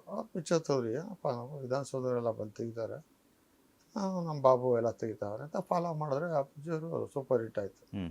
ನಾವಂದರೆ ಉಪೇಂದ್ರ ಅಂತ ಡೈರೆಕ್ಟ್ರು. ಅಲ್ಲಿಂದ ಅವ್ರು ಫಾಲೋ ಮಾಡಿದೆ ಆಫೀಸರ್ನ. ನೆಕ್ಸ್ಟು ಕುಮಾರ್ ಗೋವಿಂದ್ ಅವ್ರು ಹುಷ್ ಮಾಡಿದ್ರು. ಅಂದರೆ ಅವ್ರು ನನ್ನ ಮಾತಾಡ್ಸಕ್ಕೆ ಹೋಗ್ತಾ ಇರಲಿಲ್ಲ, ಅಬ್ಸರ್ವೇಷನ್ ಮಾಡ್ತಾ ಇದ್ದೆ. ಯಾಕಂದರೆ ಒಂದು ಹೊಸ ಲೀಡ್ರು, ಒಂದು ಇವ್ರು ಬಂದಾಗ ಎಲ್ಲ ಆ ಥರ ಇದಾಗ್ತದೆ ಅಂತ ನಾನು ಮಾಡ್ತಾ ಇದ್ದೆ.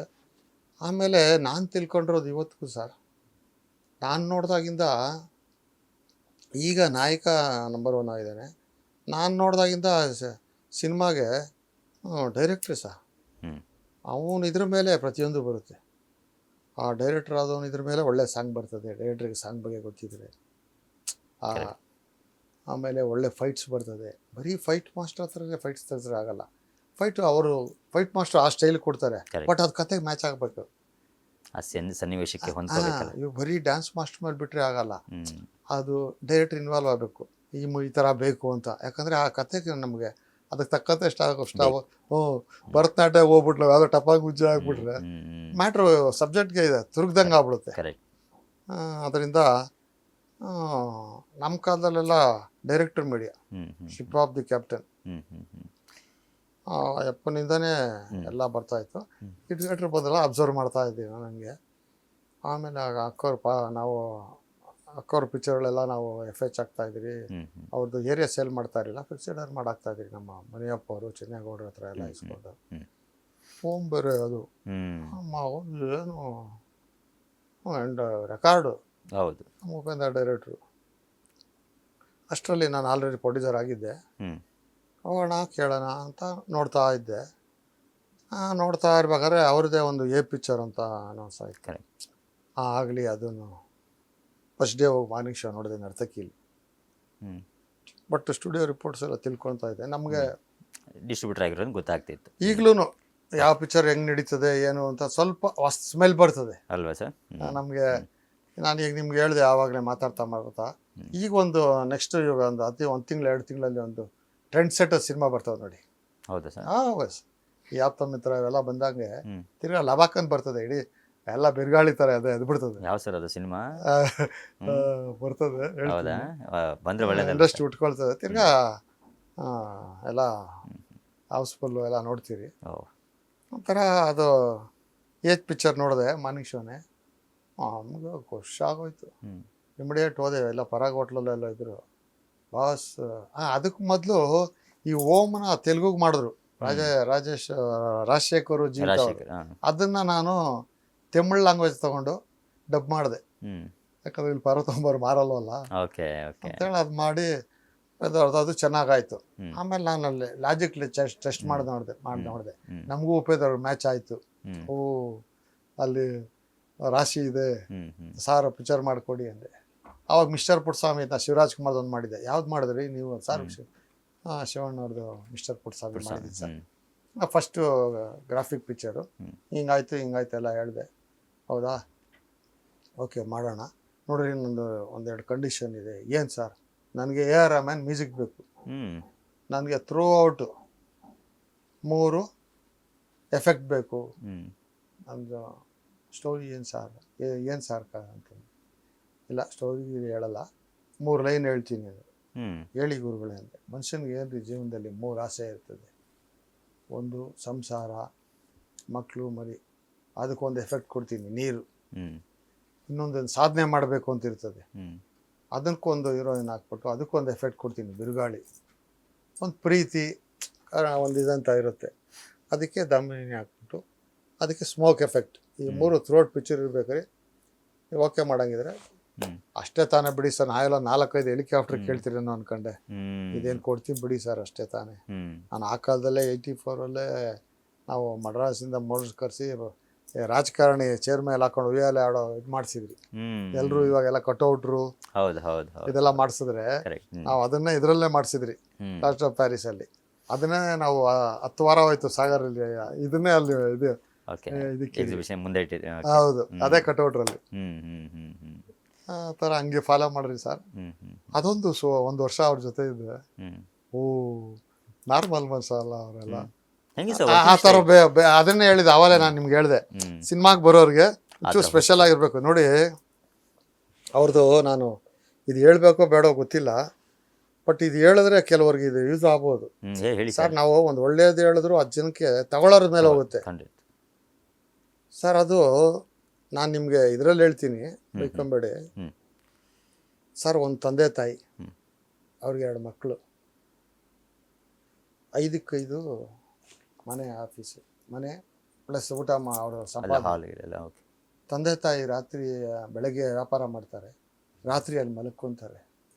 ತಂದೆ ತಾಯಿ ಒಂದು ದಿವಾನ ಟೈಪ್ ಮಂಚಾನೂ ಎಲ್ಲ ಆ ಕಾಲದಲ್ಲಿ. ಮಕ್ಕಳು ಕೆಳಗಡೆ ಮಲ್ತಾರೆ. ಅವರು ಸದಾಶಿವನಗರದಲ್ಲಿ ನಾರ್ತು ಸೌತು ಈಸ್ಟ್ ಮನೆ, SM ಕೃಷ್ಣ ಮನೆ, ಮಾಜಿ ಮುಖ್ಯಮಂತ್ರಿ ಮನೆ ಪಕ್ಕದಲ್ಲಿ. ಆ ಮಲಗಿದಾಗ ಊಹೆ ಮಾಡೋಕ್ಕನಾಗುತ್ತಾ ಸರ್? ಅಲ್ವಾ ಸರ್? ಸಿನಿಮಾಲಿ ಇದು ಸಾಧ್ಯ ಸರ್. ಒಕ್ಕಡೆ ಒಬ್ಬರೇ 35 ವರ್ಷ ರಾಜಕೀಯನ ಚೇಂಜ್ ಮಾಡಿಬಿಟ್ರು. ಹೌದು, MTR ಬರೀ ಒಂದು ಸೈಕಲ್ ತೊಗೊಂಡ್ರು. ಕರೆಕ್ಟ್. MGR ಸರ್ ಫಾರಿನಲ್ಲಿ ಮಲ್ಕೊಂಡಿದ್ರು, ಎಲೆಕ್ಷನ್ ಬಂತು, ಮಾತಾಡೋಕೆ ಆಯ್ತಾ ಇಲ್ಲ, ಬರೀ ಸಿಗ್ನಲಲ್ಲಿ 2 ಎಲೆ ತೋರಿಸಿದ್ರು, ಫುಲ್ ಮೆಜಾರಿಟಿ ಗೆದ್ಬಿಟ್ರು. ಅದು ಆ ಶಕ್ತಿ ಇದೆ ಸರ್ ಸಿನಿಮಾಗೆ. ಆಮೇಲೆ ನೀವೆಲ್ಲೇ ವಿಸಿಟಿಂಗ್ ಕಾರ್ಡು, ಸಿನಿಮಾ ಅಂದರೆ ವಿಸಿಟಿಂಗ್ ಕಾರ್ಡು ಎಂಟ್ರಿ ಕೊಡ್ತಾರೆ. ಕರೆಕ್ಟ್. ಎಲ್ಲದಕ್ಕೂ ಇಂಟ್ರೊಡಕ್ಷನ್ ನೋಡಿ, ಇಲ್ಲಿ ಯಾರು ಏನು ಬೇಕಾದ್ರೂ ಆಗ್ಬೋದು. ಬಟ್ ನಾನು ಎಲ್ಲರಿಗೂ ಹೇಳ್ತಾ ಇದ್ದೆ, ಟೀ ಮಾರೋರು ರೈಲ್ವೆ ಸ್ಟೇಷನ್ನಲ್ಲಿ ಪ್ರಧಾನಮಂತ್ರಿಗಳಾದರು ಅಂತ. ಇದು ಇವಾಗ ನಮ್ಮ ಬಾಸ್ ಹೇಳಿದ್ದೀನಿ. Correct, correct. ಇದು ತಪ್ಪಾಗಿ ತಿಳ್ಕೊಂಬ. ಇಲ್ಲ, ಅದು ಯಾಕಂದರೆ ನಾನು ಯಾರನ್ನೂ ರಿಕ್ವೆಸ್ಟ್ ಮಾಡಲ್ಲ, ರೂಢಿ ಇಲ್ಲ ಇವೆಲ್ಲ. ಬಟ್ 2000 ಚೇಂಜ್ ಆದ್ನಲ್ಲ, ನಮಗೆ ಈಗ ಸ್ವಲ್ಪ ಆಧ್ಯಾತ್ಮಿಕ ಇರ್ತಾರೆ. ನಾವು ಮಾತಾಡೋ ಮಾತು ಯಾರಿಗೂ ನೋವಾಗಬಾರ್ದು. ಮತ್ತು ವಿಶೇಷ ಕಾರ್ಯಕ್ರಮಕ್ಕೆ ಆತ್ಮೀಯ ಸ್ವಾಗತ. ಶಿಲ್ಪಾ ಶ್ರೀನಿವಾಸ್ ಸರ್ ಜೊತೆಗೆ ಸಾಕಷ್ಟು ವಿಚಾರಗಳನ್ನು ನಾವು ಮಾತಾಡ್ತಾ ಹೋಗ್ತಾ ಇದ್ವಿ. ಮತ್ತು ಮಾತಾಡ್ತಾ ಹೋಗೋಣ ಬನ್ನಿ ಸರ್. ನಾವು ಆವಾಗಲೇ ಮಾತಾಡ್ತಾ ಇದ್ವಿ, ಉಪೇಂದ್ರ ಸಿನಿಮಾ ಅನ್ನುವಂಥದ್ದು ಇವತ್ತಿಗೂ ಒಂದು ಕನ್ನಡ ಚಿತ್ರರಂಗದಲ್ಲಿ ಒಂದು ಮೈಲುಗಲ್ಲು ಅಂತಲೇ ಹೇಳ್ಬೋದು. ಯಾಕಂದರೆ ಅದ್ಭುತವಾದಂತಹ ಸಿನಿಮಾವನ್ನು ಕಟ್ಕೊಟ್ಟಂಥವ್ರು ನೀವು ಒಬ್ಬ ನಿರ್ಮಾಪಕನಾಗಿ. ತದನಂತರದಲ್ಲಿ ಸರ್ ಎಲ್ಲ ಒಂದು ಕಡೆ ಆ ಸಕ್ಸಸ್ ಅನ್ನುವಂಥದ್ದು ನಿಮಗೆ ಯಾವ ಮಟ್ಟಕ್ಕೆ ತಗೊಂಡೋಗಿತ್ತು? ಅದಾದ ನಂತರದಲ್ಲಿ ಈಗ ಎಷ್ಟೋ ಜನಕ್ಕೆ ಸಕ್ಸಸ್ ಬಂದಾಗ ಎಲ್ಲವನ್ನು ಮರೆತು ಬಿಡ್ತಾರೆ ಅಂತಾರೆ. ಬಟ್ ನೀವು ಯಾವಾಗಲೇ ನೀವು ಹೇಳ್ತಾ ಇದ್ರಿ, ನಾನು 2000 ಮುಂಚೆ ಇಸ್ವಿಲಿ ಕೂಡ ನಾನು ಬೇರೆ ಥರ ಇದ್ದೆ, ಅದಾದ ನಂತರದಲ್ಲಿ ತುಂಬ ನಾನು ಬದಲಾವಣೆ ಆದೆ ಅಂತ. ಬಟ್ ಈ ಸಿನಿಮಾ ಆದಮೇಲೆ ಯಾವ ರೀತಿ ಬದಲಾದ್ರಿ ನೀವು ಅಂತ? ಯಾವ ಸಿನಿಮಾ ಸರ್? ಉಪೇಂದ್ರ ಸಿನಿಮಾ ಆದಮೇಲೆ. ಉಪೇಂದ್ರ ಸಿನಿಮಾ ಆದಮೇಲೆ ನಾನು ನೆಕ್ಸ್ಟು ದೊಡ್ಡ ದೊಡ್ಡ ಡೈರೆಕ್ಟರ್ಸ್ದೆಲ್ಲ ಬರೆದಿಟ್ಕೊಂಡಿದ್ದೆ. ಇವ್ರದ್ದು ಮಾಡೋಣ, ಹಿಂಗೆ ಮಾಡೋಣ, ಇಂಗ್ಲೀಷ್ ಪಿಕ್ಚರ್ ತೆಗಿಯೋಣ, ಈ ಥರ ಎಲ್ಲ ಯೋಜನೆಗಳು ಹಾಕ್ಕೊಂಡಿದ್ದೆ. ಆಮೇಲೆ ನಾನು ಆ ಲಿಸ್ಟಲ್ಲಿ ನಮ್ಮ ಸುನಿಲ್ ಕುಮಾರ್ ದೇಸಾಯಿ ಇದ್ದರು. ಯಾಕಂದರೆ ಅವ್ರದ್ದು ಪಿಕ್ಚರ್ ನಾನು ಡಿಸ್ಟ್ರಿಬ್ಯೂಟರ್ ಅದನ್ನು ಅಬ್ಸರ್ವ್ ಮಾಡಿದೆ. ಒಂದೇ ಒಂದು ಇದರಲ್ಲಿ ಮಣಿಪಾಲ್ ಟವರಲ್ಲಿ ಟೋಟ್ಲಿ ಪಿಕ್ಚರ್ ಮುಗಿಸಿದ್ರು ನಿಷ್ಕರ್ಷ. ನಮ್ಮ BC ಪಾಟೀಲ್ ಪ್ರೊಡ್ಯೂಸರು, ನಮ್ಮ ಆತ್ಮೀಯರು. ಆವಾಗಲೇ ಅವ್ರದ್ದು ಬರೆದಿಟ್ಕೊಂಡೆ ನಾನು, ಈ ಡೈರೆಕ್ಟ್ರ್ ಜೊತೆ ನಾನು ಸಿನಿಮಾ ಮಾಡಬೇಕು. ನಾನು ಯಾವ ಪಿಕ್ಚರ್ ಮಾಡಿದ್ರದ್ದು ಎಲ್ಲ ಲ್ಯಾಂಗ್ವೇಜ್ಗಳು. ನಂದು ಉದ್ದೇಶ ಅಂದರೆ ಫಸ್ಟ್ ಡೇ ಗುರುವಾರ, ಶುಕ್ರವಾರ.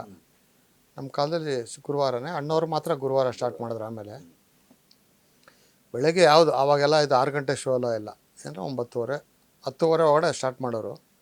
ಆವತ್ತು ಆಲ್ ಲ್ಯಾಂಗ್ವೇಜ್ ಕನ್ನಡ, ತೆಲುಗು, ತಮಿಳು, ಹಿಂದಿ, ಮಲಯಾಳಮ್ಮು, ಆಮೇಲೆ ಭೋಜ್ಪುರಿ ಯಾವುದು ಬರ್ತದೆ ಅದರಲ್ಲಿ ಯಾವುದು ಆ ಟಾಪ್ ರೇಟ್ ಮಾಡೋದು, ಮಾನದಂಡ ಕೊಟ್ಕೊಂಡು ಹಂಗೆ ನೋಡ್ಕೊಂಬರೋದು.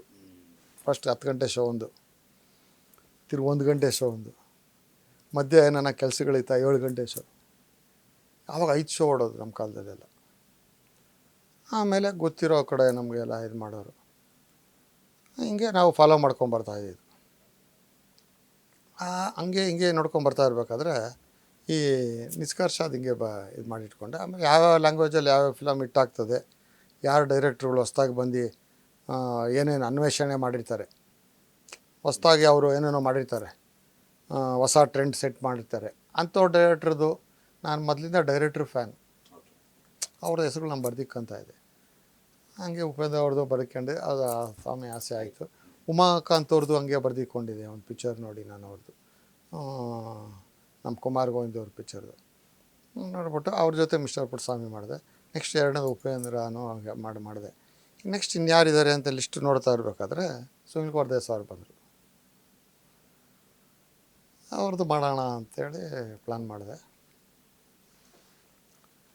ಮಾಡಿ ವಿಷ್ಣುವರ್ಧನ್ ಅವರು ಅವಾಗ ಯಜಮಾನ, ಕೋಟಿಗೊಬ್ಬ ಮೆಗಾ ಹಿಟ್ಟು, ದೊಡ್ಡ cinema, box office trend create ಅವಾಗ. ಅದು ಯಜಮಾನ ಅದು ಆ್ಯಕ್ಚುಲಾಗಿ ನನಗೆ ಬಂದಿದ್ದು ನಮ್ಮ ಫ್ರೆಂಡ್ ಆಸ್ಕರ್ ರವಿ ಅಂತ, ಒಂದು ವನ ತಪ್ಪಲೆ. ನಾನು ಕೇಳಿದ್ರು, ಅವರು ನಮ್ಮ ರಾಮವ್ರ ಡಿಸ್ಟ್ರಿಬ್ಯೂಷನ್ ತೊಗೊಂಡ್ರು, ನಾನು ಏರಿಯಾ ಮಾಡ್ಕೊಂಡಿದ್ದೆ. ರವಿ ಅವ್ರು ಹೇಳಿದ್ರು ಕನ್ನಡಲ್ಲೇ ಮಾಡಿ ಸರ್, ಕನ್ನಡತ್ತಲೇ ಪಣ್ಣಂಗು ಅಂತ. ನಾನು ಹೇಳಿದೆ, ಇಲ್ಲಪ್ಪ, ನಾ ರೀಮೇಕ್ ಪಂಡ್ರದಿಲ್ಲ, ನಮ್ಮ ಪಡ ಬೇರೆ ಲ್ಯಾಂಗ್ವೇಜ್ ಕೊಡ್ಕರಿ ಅಂದೆ. ಅಂದರೆ ನಾವು ಬೇರೆ ರೀಮೇಕ್ ಮಾಡಲ್ಲ, ನಮ್ಮದು ಬೇರೆಯವ್ರು ಮಾಡಬೇಕು. ಅವಾಗೆಲ್ಲ ಹೇಳಿದ್ನಲ್ಲ 2000 ಇಸ್ವಿವರೆಗೂ ನಾವು ಒಂಥರ ನಾವು ಹೋಗೋಕೆ ರೋಡಲ್ಲಿ ರಿಜರ್ವ್ ಟ್ರಾಫಿಕ್ಕು, ನಮ್ಮದು ಬೇರೆಯವರು ಫ್ರಾಗ್ರೆನ್ಸ್ ಆಗಬೇಕು, ನಾವೊಬ್ಬರು ಸ್ಮೆಲ್ ಮಾಡ್ತಾ ಇಲ್ಲ, ನಮ್ಮ ಸ್ಮೆಲ್ ಎಲ್ಲ ಕಡೆ ಹರಡಬೇಕು ಮಲ್ಲಿಗೆ ಥರ ಅಂತ. ಅದು ಕೆಲವು ಎಥಿಕ್ಸ್ ಇಟ್ಕೊಂಡು ಇದ್ದವರು ಸಹ. ಹಿಂಗೆ ನಡೀತಾ ಇತ್ತು. ಹಿಂಗೆ ನಡೀತಾ ಇರಬೇಕಾಯ್ತಂದರೆ ವಿಷ್ಣುವರ್ಧನ್ದು ಆಯಿತು. ನಂಬರ್ 1 ಯಜಮಾನ ಹೀರೋಯಿನ್ ಪ್ರೇಮ ಇವರೆಲ್ಲ ಕಾಂಬಿನೇಷನ್ ಮಾಡಿ ಸಾರು ಮಾಡ್ತಿದ್ರು.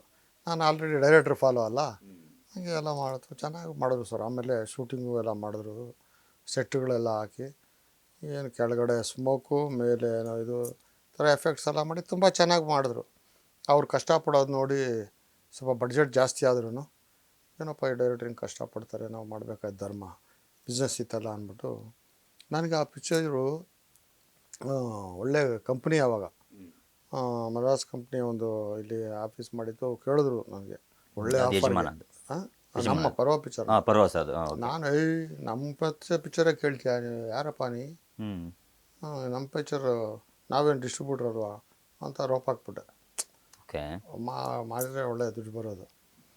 ಬಟ್ ದುಡ್ಡು ಮಾತ್ರ ಬರೋದು, ಲಕ್ಷ್ಮಿ ಅವರು ಸರಸ್ವತಿ ಇರ್ತಾ ಇರಲಿಲ್ಲ. ಬಟ್ ಈಗ ಲಕ್ಷ್ಮಿಗಿಂತ ಸರಸ್ವತಿನೇ ಒಳ್ಳೇದು. ಬಟ್ ಎಲ್ಲೋ ಒಂದು ನಿಮ್ಮ ಜೀವನದಲ್ಲಿ ಸರ್ ಈ ಪರ್ವ ಅನ್ನುವಂಥದ್ದು ಸಿನಿಮಾ ಅಂದರೆ ನಿಮ್ಮ ಅಂದರೆ ವೃತ್ತಿ ಜೀವನದಲ್ಲಿ ಸ್ವಲ್ಪ ಬ್ಯಾಕ್ ಆಯಿತು, ಸ್ವಲ್ಪ ಅದು ತುಂಬ ಲಾಸ್ ಆಯಿತು, ಅಲ್ಲಿಂದ ಸ್ವಲ್ಪ ಲಾಸ್ ಅಲ್ಲ ರವೇ, ಜೀವನನೇ ಹೋಗಿ ಟ್ರೈನ್ ಮೇಲೆ ಮಲಗಿದೆ. ಟ್ರೈನ್ ಟ್ರ್ಯಾಕ್ ಮೇಲೆ ಮಲ್ಕೊಂಡೆ. ಏನಪ್ಪ ಆರ್ಡ್ರ್ ಮಾಡೋರು ಆರ್ಡ್ರ್ ಕೇಳಂಗೆ ಇರಬಾರ್ದು, ಬಿಡು ಬೇರೆ ಉಟ್ಬಿಡೋಣ ಚೆನ್ನಾಗಿ, ಒಳ್ಳೆ ಇನ್ನೊಂದು ಜನ ಉಟ್ಬಿಡೋಣ. ಅದು ಮಲ್ಕೊಂಡ್ರೆ ಪಕ್ಕದಲ್ಲಿ ಹೋಗೋದ ಟ್ರೈನು, 2 ಟ್ರ್ಯಾಕ್ ಇದ್ದರೆ. ಆಮೇಲೆ ಪೇಜರ್ ಹೊಡ್ಕೊಂತು, ಕಾಲ್ ಬ್ಯಾಕ್ ಇಮಿಡಿಯೇಟ್ ಮನೆಗೆ ಮುಗಿಸ್ಕೊಂಡು ಯಾವುದೋ ಸೈಡ್ಸ್ ಎಲ್ಲ ದುಡ್ಡು ಬಂದಿದೆ ಅಂದರೆ ಬಾ ಇನ್ನು ಸ್ವಲ್ಪ ಓಡೋಣ ಅಂತ ಬಂದು ಅದರಲ್ಲಿ ಒಂದು 900 ರೂಪಾಯಿ ತೊಗೊಂಡೋಗಿ ನಮ್ಮ ಚಿನ್ನೇಗೌಡರು ಕೊಟ್ಟು ಅವ್ರ ಮಗಂದು ರೋಮಿಯೋ ಜೂಲಿಯಟ್ ಒಂದು ಪಿಕ್ಚರ್ ಮಾಡಿದೆ. ಆಮೇಲೆ ರಾಧಿಕಾ ನಿನಗಾಗಿ, ಪ್ರೇಮ್ ಕೈದಿ ಹಿಟ್ಟಾಗಿತ್ತು. ಆಯಮ್ಮ ನೆನೆಸ್ಕೊಬೇಕು ಅವ್ರನ್ನೆಲ್ಲ. ತುಂಬ ಕಮ್ಮಿಗೆಲ್ಲ ಮಾಡಿ ಹಂಸಲೇಖ ಫ್ರೀ ಮ್ಯೂಸಿಕ್ ಮಾಡಿಕೊಟ್ರು ಅದಕ್ಕೆ. ಯಾಕಂದರೆ ಪರವಾದ ಇದಾಗಿತ್ತಾರಲ್ಲ, ಏನೋ ನೀನು ಹಿಂಗೆ ಮಾಡ್ಬಿಟ್ಟೆ ಅಂದ್ಬಿಟ್ಟು ಅವರು ಮಾಡಿಕೊಟ್ರು. ಆಮೇಲೆ ನಮ್ಮ ಗುಣಕುಮಾರ್ ಅಂತ ಡೈರೆಕ್ಟ್ರು, ಪಾಪ ಅವರು ಹೊಸಬರು, ತನಿಖೇಡ ಬಣ್ಣಿ ಹತ್ರ ಅಸ್ಟೆಂಟ್ ಆಗಿದ್ದರು. ಎಲ್ಲ ಸೇರಿ ಒಂದು ಪಿಕ್ಚರ್ ಮಾಡಿದ್ರಿ. ಅದು ನಮ್ಮ ಚಿನ್ನೇಗೌಡರು ಸಹಕಾರದಿಂದ. ಸಾರ್ ಅದು ವಿಜಯ ರಾಘವೇಂದ್ರ ಅವ್ರ ಬಗ್ಗೆ, ರಾಧಿಕಾ ಅವ್ರ ಬಗ್ಗೆ ಎಲ್ಲ ಹೇಳಲೇಬೇಕು. ವಿಜಯ ರಾಘವೇಂದ್ರ ಅವ್ರ ಮಾವನ ಥರನೇ ಸರ್, ಮಾಮ ಮಚ್ಚ ಸಂಬಂಧಗಳಿದೆಯಲ್ಲ, ಆ ಹೋಲಿಕೆ ಸೇಮ. ನಾವು ಅಣ್ಣವ್ರ ಜೊತೆ ನೋಡಿದವ್ರಲ್ವಾ, ಅದೇ ಥರ ವ್ಯಕ್ತಿತ್ವ ವಿಜಯ ರಾಘವೇಂದ್ರ ಅಯ್ಯಪ್ಪಂದು. ಏನು ಟೈಮ್ ಬಂದು ಮಾಡಿ ಮಾಡಿದ್ರು ವಿಜಯ ರಾಘವೇಂದ್ರ ನಮ್ಮ ಪಾಲಿಗೆ. ಒಂದು 65 ಲಕ್ಷ ಲಾಭ ಬಂತು. ತಿರ್ಗಾ ಸ್ವಲ್ಪ ಹಂಗೆ ಸುಧಾರಿಸ್ಕೊಂಡ್ರಿ. ಬಿಡು ಅಂತೇಳಿ. ಎಲ್ಲವನ್ನ ಕಳ್ಕೊಂಡಾಗ ನಾನು ಕುಗ್ಬಿಡ್ತಾರೆ ಮನುಷ್ಯ, ಸಾಕಪ್ಪ ಇದು ಅನಿಸ್ಬಿಡುತ್ತೆ. ನಾನು ಸ್ಟಾರ್ಟಿಂಗಲ್ಲಿ ಕೂಡ ಅದೇ ಕೇಳ್ತಾ ಇದ್ದೆ. ನಾನು ಎಷ್ಟೋ ಜನ ನನಗಾಗಿಲ್ಲ, ನಾನು ಸೋತೆ ಅಂಥೇಳಿ ಸಾಯುವಂಥವ್ರ ಸಂಖ್ಯೆಗಳಿಗೆ ಜಾಸ್ತಿ ಆಗಿರುತ್ತೆ. ನೋಡೋಣ ಏನಾಗುತ್ತೆ ಅಂತ ಹೇಳಿದರೆ, ಏನು ಬೇಕಾದ್ರೂ ಜಗತ್ತನ್ನೇ ನಾವು ಗೆಲ್ಲಬಹುದು ಅನ್ನೋದೊಂದು ಇರುತ್ತಲ್ವ. ಸೊ ಆ ನಿಟ್ಟಿನಲ್ಲಿ, ಯಾಕಂದರೆ ನಿಮ್ಮ ಜೀವನದಲ್ಲಿ ಕೂಡ ಈ ಥರದ್ದು ಪರ್ವ ಸಿನಿಮಾ ವಿಚಾರವಾಗಿ ಬರುತ್ತೆ. ಯಾಕಂದರೆ ಅದೊಂದು ಸಿನಿಮಾ ಸೋಲು ನಿಮ್ಮನ್ನು ಯಾವ ಮಟ್ಟಕ್ಕೆ ತೊಗೊಂಡೋಯ್ತು, ಅದಾದ ನಂತರದಲ್ಲಿ ಮತ್ತೆ ನೀವು ಫಿನಿಕ್ಸ್ ಥರ ಹೆಂಗೆ ಬಂದ್ರಿ, ಇಂಡಸ್ಟ್ರಿಯಲ್ಲಿ ಇವತ್ತು ಕೂಡ ನಿಂತ್ಕೊಂಡಿದ್ದೀರಾ ಅಂತಂದರೆ ತುಂಬ ಅದು ನಿಜಕ್ಕೂ ಒಂದು ಚಾಲೆಂಜ್ ಅಂತಲೇ ಹೇಳ್ಬೋದು.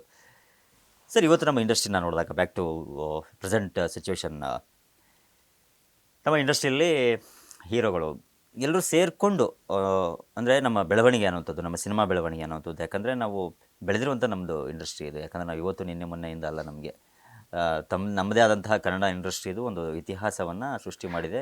ಇತಿಹಾಸದ ಸೃಷ್ಟಿಗೆ ಸಾಕಷ್ಟು ಕಾರಣಕರ್ತರು ಇದ್ದಾರೆ.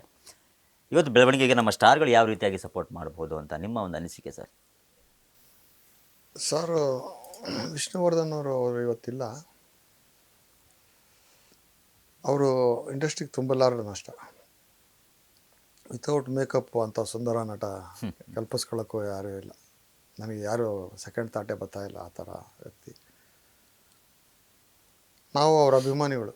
ಅವ್ರ ಊರಿಗೆ ಉಪಕಾರಿ ಪಿಕ್ಚರ್ಗಳೆಲ್ಲ, ನಾನು ಜನನಾಯಕ ಎಲ್ಲ ಡಿಸ್ಟ್ರಿಬ್ಯೂಟ್ರು, ಸುಮಾರು ಪಿಕ್ಚರ್ಗಳು. ಕೃಷ್ಣಾನಿಗೆ ಬೇಗನೆ ಬಾರೋ ಎಲ್ಲ ಅಫಿಷಿಯಲ್ ಮಾಡಿದೆ. ಏನು ಆಡಿಯನ್ಸು ಸರ್ ಅಯ್ಯಪ್ಪನಿಗೆ. ಅಯ್ಯೋ, ಜೆಂಟ್ಲ್ಮ್ಯಾನು, ಅಫಿಷಿಯಲು ಎಲ್ಲ ಆಧ್ಯಾತ್ಮಿಕ ಎಲ್ಲ ತಿಳ್ಕೊಂಡಿದ್ದವರು.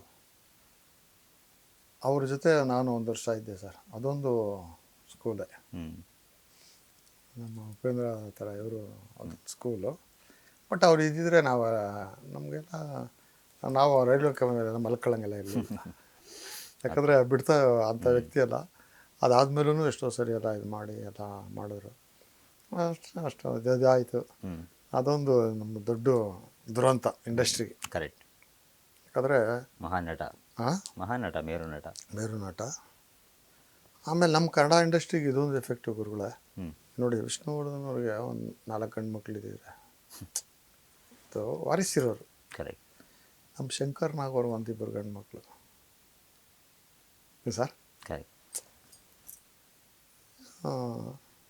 ನಮ್ಮ ಅಂಬರೀಷ್ ಅಣ್ಣಂಗೆ ಇದ್ದಾರೆ, ನಮ್ಮ ಒಬ್ಬರೇ ಅಭಿಷೇಕ್ ಅಂಬರೀಷ್. ಅಭಿಷೇಕ್ ಅಂಬರೀಷ್. ಇನ್ನೊಂದು ಇಬ್ಬರು ಇದ್ದಿದ್ರೆ ಸ್ವಲ್ಪ ಹ್ಞೂ ಇದೆ ಚೆನ್ನಾಗೆಲ್ಲ ಇರೋದು. ಹಾಗೆ ನಮ್ಮ ಸ್ಟಾರ್ಗಳಿಗೆ ಇನ್ನೊಂದು ಉದ್ಯಮಕ್ಕೆ ಜನ್ರೇಷನ್ಗೆ ನಡೆಸ್ಕೊಂಡು ಹೋಗುವಂಥ ನಡ್ಸ್ಕೊಂಡು ಹೋಗೋದು, ಅದು ಒಂದು ಇದರಿಂದ ಸ್ವಲ್ಪ ಇವತ್ತು ಈ ಥರ ಇದು ಬರ್ತಾಯಿದೆ. ಮಾಡಬೇಕು ಸರ್, ಒಂದು ಚಿತ್ರಮಂದಿರ ಉಳಿಸಿ ಅಂತ ಒಂದು ಆಂದೋಲನ ಮಾಡಬೇಕು ಈ ಟೈಮಲ್ಲಿ. ಅಲ್ಲ ಬಟ್ ಸಿನಿಮಾಗಳು ಅಂದರೆ ಈಗ ಕೆಲವ್ರು ಹೇಳ್ತಾ ಇದ್ರು ಸರ್, ಸುಮ್ಮನೆ ಕ್ಯಾಶುವಲ್ ಆಗಿ ಕೆಲವು ಅಭಿಮಾನಿಗಳು ಹೇಳ್ತಾ ಇದ್ರು, ನಮ್ಮ ಗುರು ಸಿನಿಮಾ ಬರಬೇಕು, ಬಂದರೆ ಥಿಯೇಟ್ರ್ ಇದಾಗುತ್ತೆ, ನಮ್ಮ ಗುರು ಸಿನಿಮಾ ಬರಬೇಕು, ಅವ್ರ ಸಿನಿಮಾ ಬರಬೇಕು, ಇವ್ರ ಸಿನಿಮಾ ಬರಬೇಕು. ಹೊಸಬ್ರ ಸಿನಿಮಾ ಎಲ್ಲಿ ಬರ್ಬೇಕು ಸರ್? ಹಾಗಿದ್ರೆ ಹೊಸಬ್ರ ಸಿನಿಮಾಗಳಿಗೆ ಯಾಕೆ ನಮಗೆ ಇದು ಸಿಗ್ತಾ ಇಲ್ಲ? ಈಗ ಸ್ಟಾರ್ಗಳೇ ಬಂದು ಜನಗಳ ಥಿಯೇಟರ್ ಕರ್ಕೊಂಬಂದರೆ ಎಲ್ಲ ಒಂದು ಕಡೆ ಥಿಯೇಟರ್ಗಳು ತುಂಬುತ್ತೆ, ತದನಂತರದಲ್ಲಿ ಜನಗಳು ಪ್ರೇಕ್ಷಕರು ಥಿಯೇಟರ್ ಹತ್ತ ಬರ್ತಾರೆ. ಬಟ್ ದೊಡ್ಡ ದೊಡ್ಡ ಸ್ಟಾರ್ಗಳು 3 ವರ್ಷ 4 ವರ್ಷ 2 ವರ್ಷ ಸಿನಿಮಾಗಳನ್ನು ಮಾಡ್ತಾಯಿದ್ರೆ ಬಟ್ ಎಲ್ಲ ಒಂದು ಕಡೆ ಅದು ಎಫೆಕ್ಟ್ ಆಗುತ್ತಾ ಅಂತ ಅನಿಸುತ್ತಾ ನಿಮಗೆ ಅಂತ? ಹಾಂ ಸರ್, ಅದಕ್ಕೆ ಹೊಂದ್ಕೊಳ್ಳೋಕ್ಕೂ ಈಗ ಸ್ವಲ್ಪ ಇದಿದೆ. ಈ ಟೆಕ್ನಾಲಜಿ ಇಂಪ್ರೂವ್ ಆದಂಗೆಲ್ಲ ಹ್ಞೂ ಇವಾಗ ಏನಾದ್ರು ನಮ್ಮ ಕಾಲದಲ್ಲಿ ಒಂದು 45 ದಿವಸ ಶೂಟಿಂಗು, ಇಲ್ಲ ಒಂದು 50 ದಿವಸ ಶೂಟಿಂಗು, ಒಂದು 45 ದಿವಸದಲ್ಲಿ ಡಬ್ಬಿಂಗು, ರಿಕಾರ್ಡಿಂಗು, ಎಫೆಕ್ಟ್ಸು ಇದೆಲ್ಲ ಫಸ್ಟ್ ಮಿನಿಟ್ ಬಂದ್ಬಿಡೋದು, ರಿಲೀಸ್ ಮಾಡಿಬಿಡ್ತಾಯಿದ್ರಿ. 6 ತಿಂಗಳು ಹೈಯೆಸ್ಟ್. ಅಂದರೆ ನಾನು ಲೇಡಿ ಪೊಲೀಸ್ ಪಿಕ್ಚರ್ ಮಾಡಿದ್ದೆಲ್ಲ ಬರೀ 60 ದಿವಸ. ಧೈರ್ಯ ಅಂತ ಒಂದು ಸಾಯಿ ಕುಮಾರ್ ಪಿಕ್ಚರ್ ಮಾಡಿದೆ, ಬರೀ 15 ದಿವಸದಲ್ಲಿ ಮಾಡಿದೆ. ಅದು 8 ಲ್ಯಾಂಗ್ವೇಜ್ಗೆ ಹೋಯ್ತು, ಸೇಲ್ ಆಯಿತು. ವಿತೌಟ್ ಸಾಂಗ್ಸು ಪಿಕ್ಚರ್ ಅದು. ಚಿರಂಜೀವಿ ತಮ್ಮ ನಾಗೇಂದ್ರ ಬಾಬು ಎಲ್ಲ ಮಾಡಿದ್ರು. ಆ ಥರ ಅವಾಗಲೂ ಎಕ್ಸ್ಪೆರಿಮೆಂಟ್ ಮಾಡ್ತಾಯಿದ್ರಿ. ಈಗ ಈ ಟೆಕ್ನಾಲಜಿ ಬಂತಲ್ವಾ, ಪ್ಲಸ್ ಟೆಕ್ನಾಲಜಿ ಬಂತು, ನಮಗೆ ಈ KGF ಒಂದು ಸ್ಕಾಚ್ ಟೇಸ್ಟ್ ಕೊಟ್ಬಿಡ್ತು. KGF ಅನ್ನೋದು ಸ್ಕಾಚ್ ಅನ್ನುವಂಥದ್ದು ಆ ಸ್ಕಾಚ್ಗೆ ಅಡಿಕ್ಟ್ ಮಾಡಿಬಿಡ್ತು ಅಂತ ಒಂಥರ ಅಡಿಕ್ಟು. ಅದಕ್ಕೆ ಹೊಂದ್ಕೊಬೇಕು ಈಗ ನಾವು. ಈ ಆರ್ಟಿಸ್ಟ್ಗಳು ಏನಾದರೂ ಹೊಸ ಅದಕ್ಕೆ ಎಲ್ಲರೂ ಅಳ್ಕೊಂತಾರೆ ಸರ್, ಅದು ಸಹಜ. ಅದು ಒಂದು ಬೆಲ್ ಬಾಟಮ್ ಹೋಗಿದ್ರೆ ಟೈಟ್ ಪ್ಯಾಂಟ್ ಬಂತು, ಜೀನ್ಸ್ ಬಂತು, ಎಲ್ಲರೂ ಒಂದು ಹಾಕಿ ನೋಡೋಣ ಅಂತ. ಈ ಮೊಬೈಲು ಎಲ್ಲ ಈಗ ಬಂದಿದೆ, OTT ಇವೆಲ್ಲ, ಇದು ಚೇಂಜಸ್ ಆಗುತ್ತೆ. ಟೈಮ್ ಬೀಯಿಂಗ್ ಇದು. ಈ ಮಳೆಗಾಲ ಬೇಸಿಗೆಕಾಲ ಈ ಥರ ಚೇಂಜ್ ಆಗ್ತದೆ. ಅಲ್ಲಕ್ಕೆ ಬದಲಾವಣೆ ಜಗದ್ ನಿಯಮ ಅಂತ ಸರ್. ಹೌದು ಹೌದು ಹೌದು, ಬದಲಾಗಲೇಬೇಕು. ಆದರೆ ಬದಲಾವಣೆ ತರುವಂತಹ ಪ್ರಯತ್ನವನ್ನು ಇಂಡಸ್ಟ್ರಿಯವ್ರು ಮಾಡಲೇಬೇಕಾಗ್ತದೆ. ವಾಣಿಜ್ಯ ಮಂಡಳಿ ಅದರಲ್ಲಿ ಪ್ರಮುಖ ಪಾತ್ರವನ್ನು ನಿರ್ವಹಿಸಬೇಕಾಗ್ತದೆ. ಯಾಕಂದರೆ ಎಲ್ಲ ಒಂದು ಕಡೆ ಏನೇ ಸಮಸ್ಯೆಗಳು ಬಂದರೂ ಕೂಡ, ಏನೇ ಒಂದು ಬೆಳವಣಿಗೆಗಳು ಆಗಬೇಕು ಅಂದರೂ ಕೂಡ, ಏನೇ ಒಂದು ವಿಚಾರಗಳನ್ನು ನಡೆಸಬೇಕು ಅಂದರೂ ಕೂಡ ವಾಣಿಜ್ಯ ಮಂಡಳಿ ಅನ್ನುವಂಥದ್ದು ಮುಖ್ಯ ಸಂಸ್ಥೆ.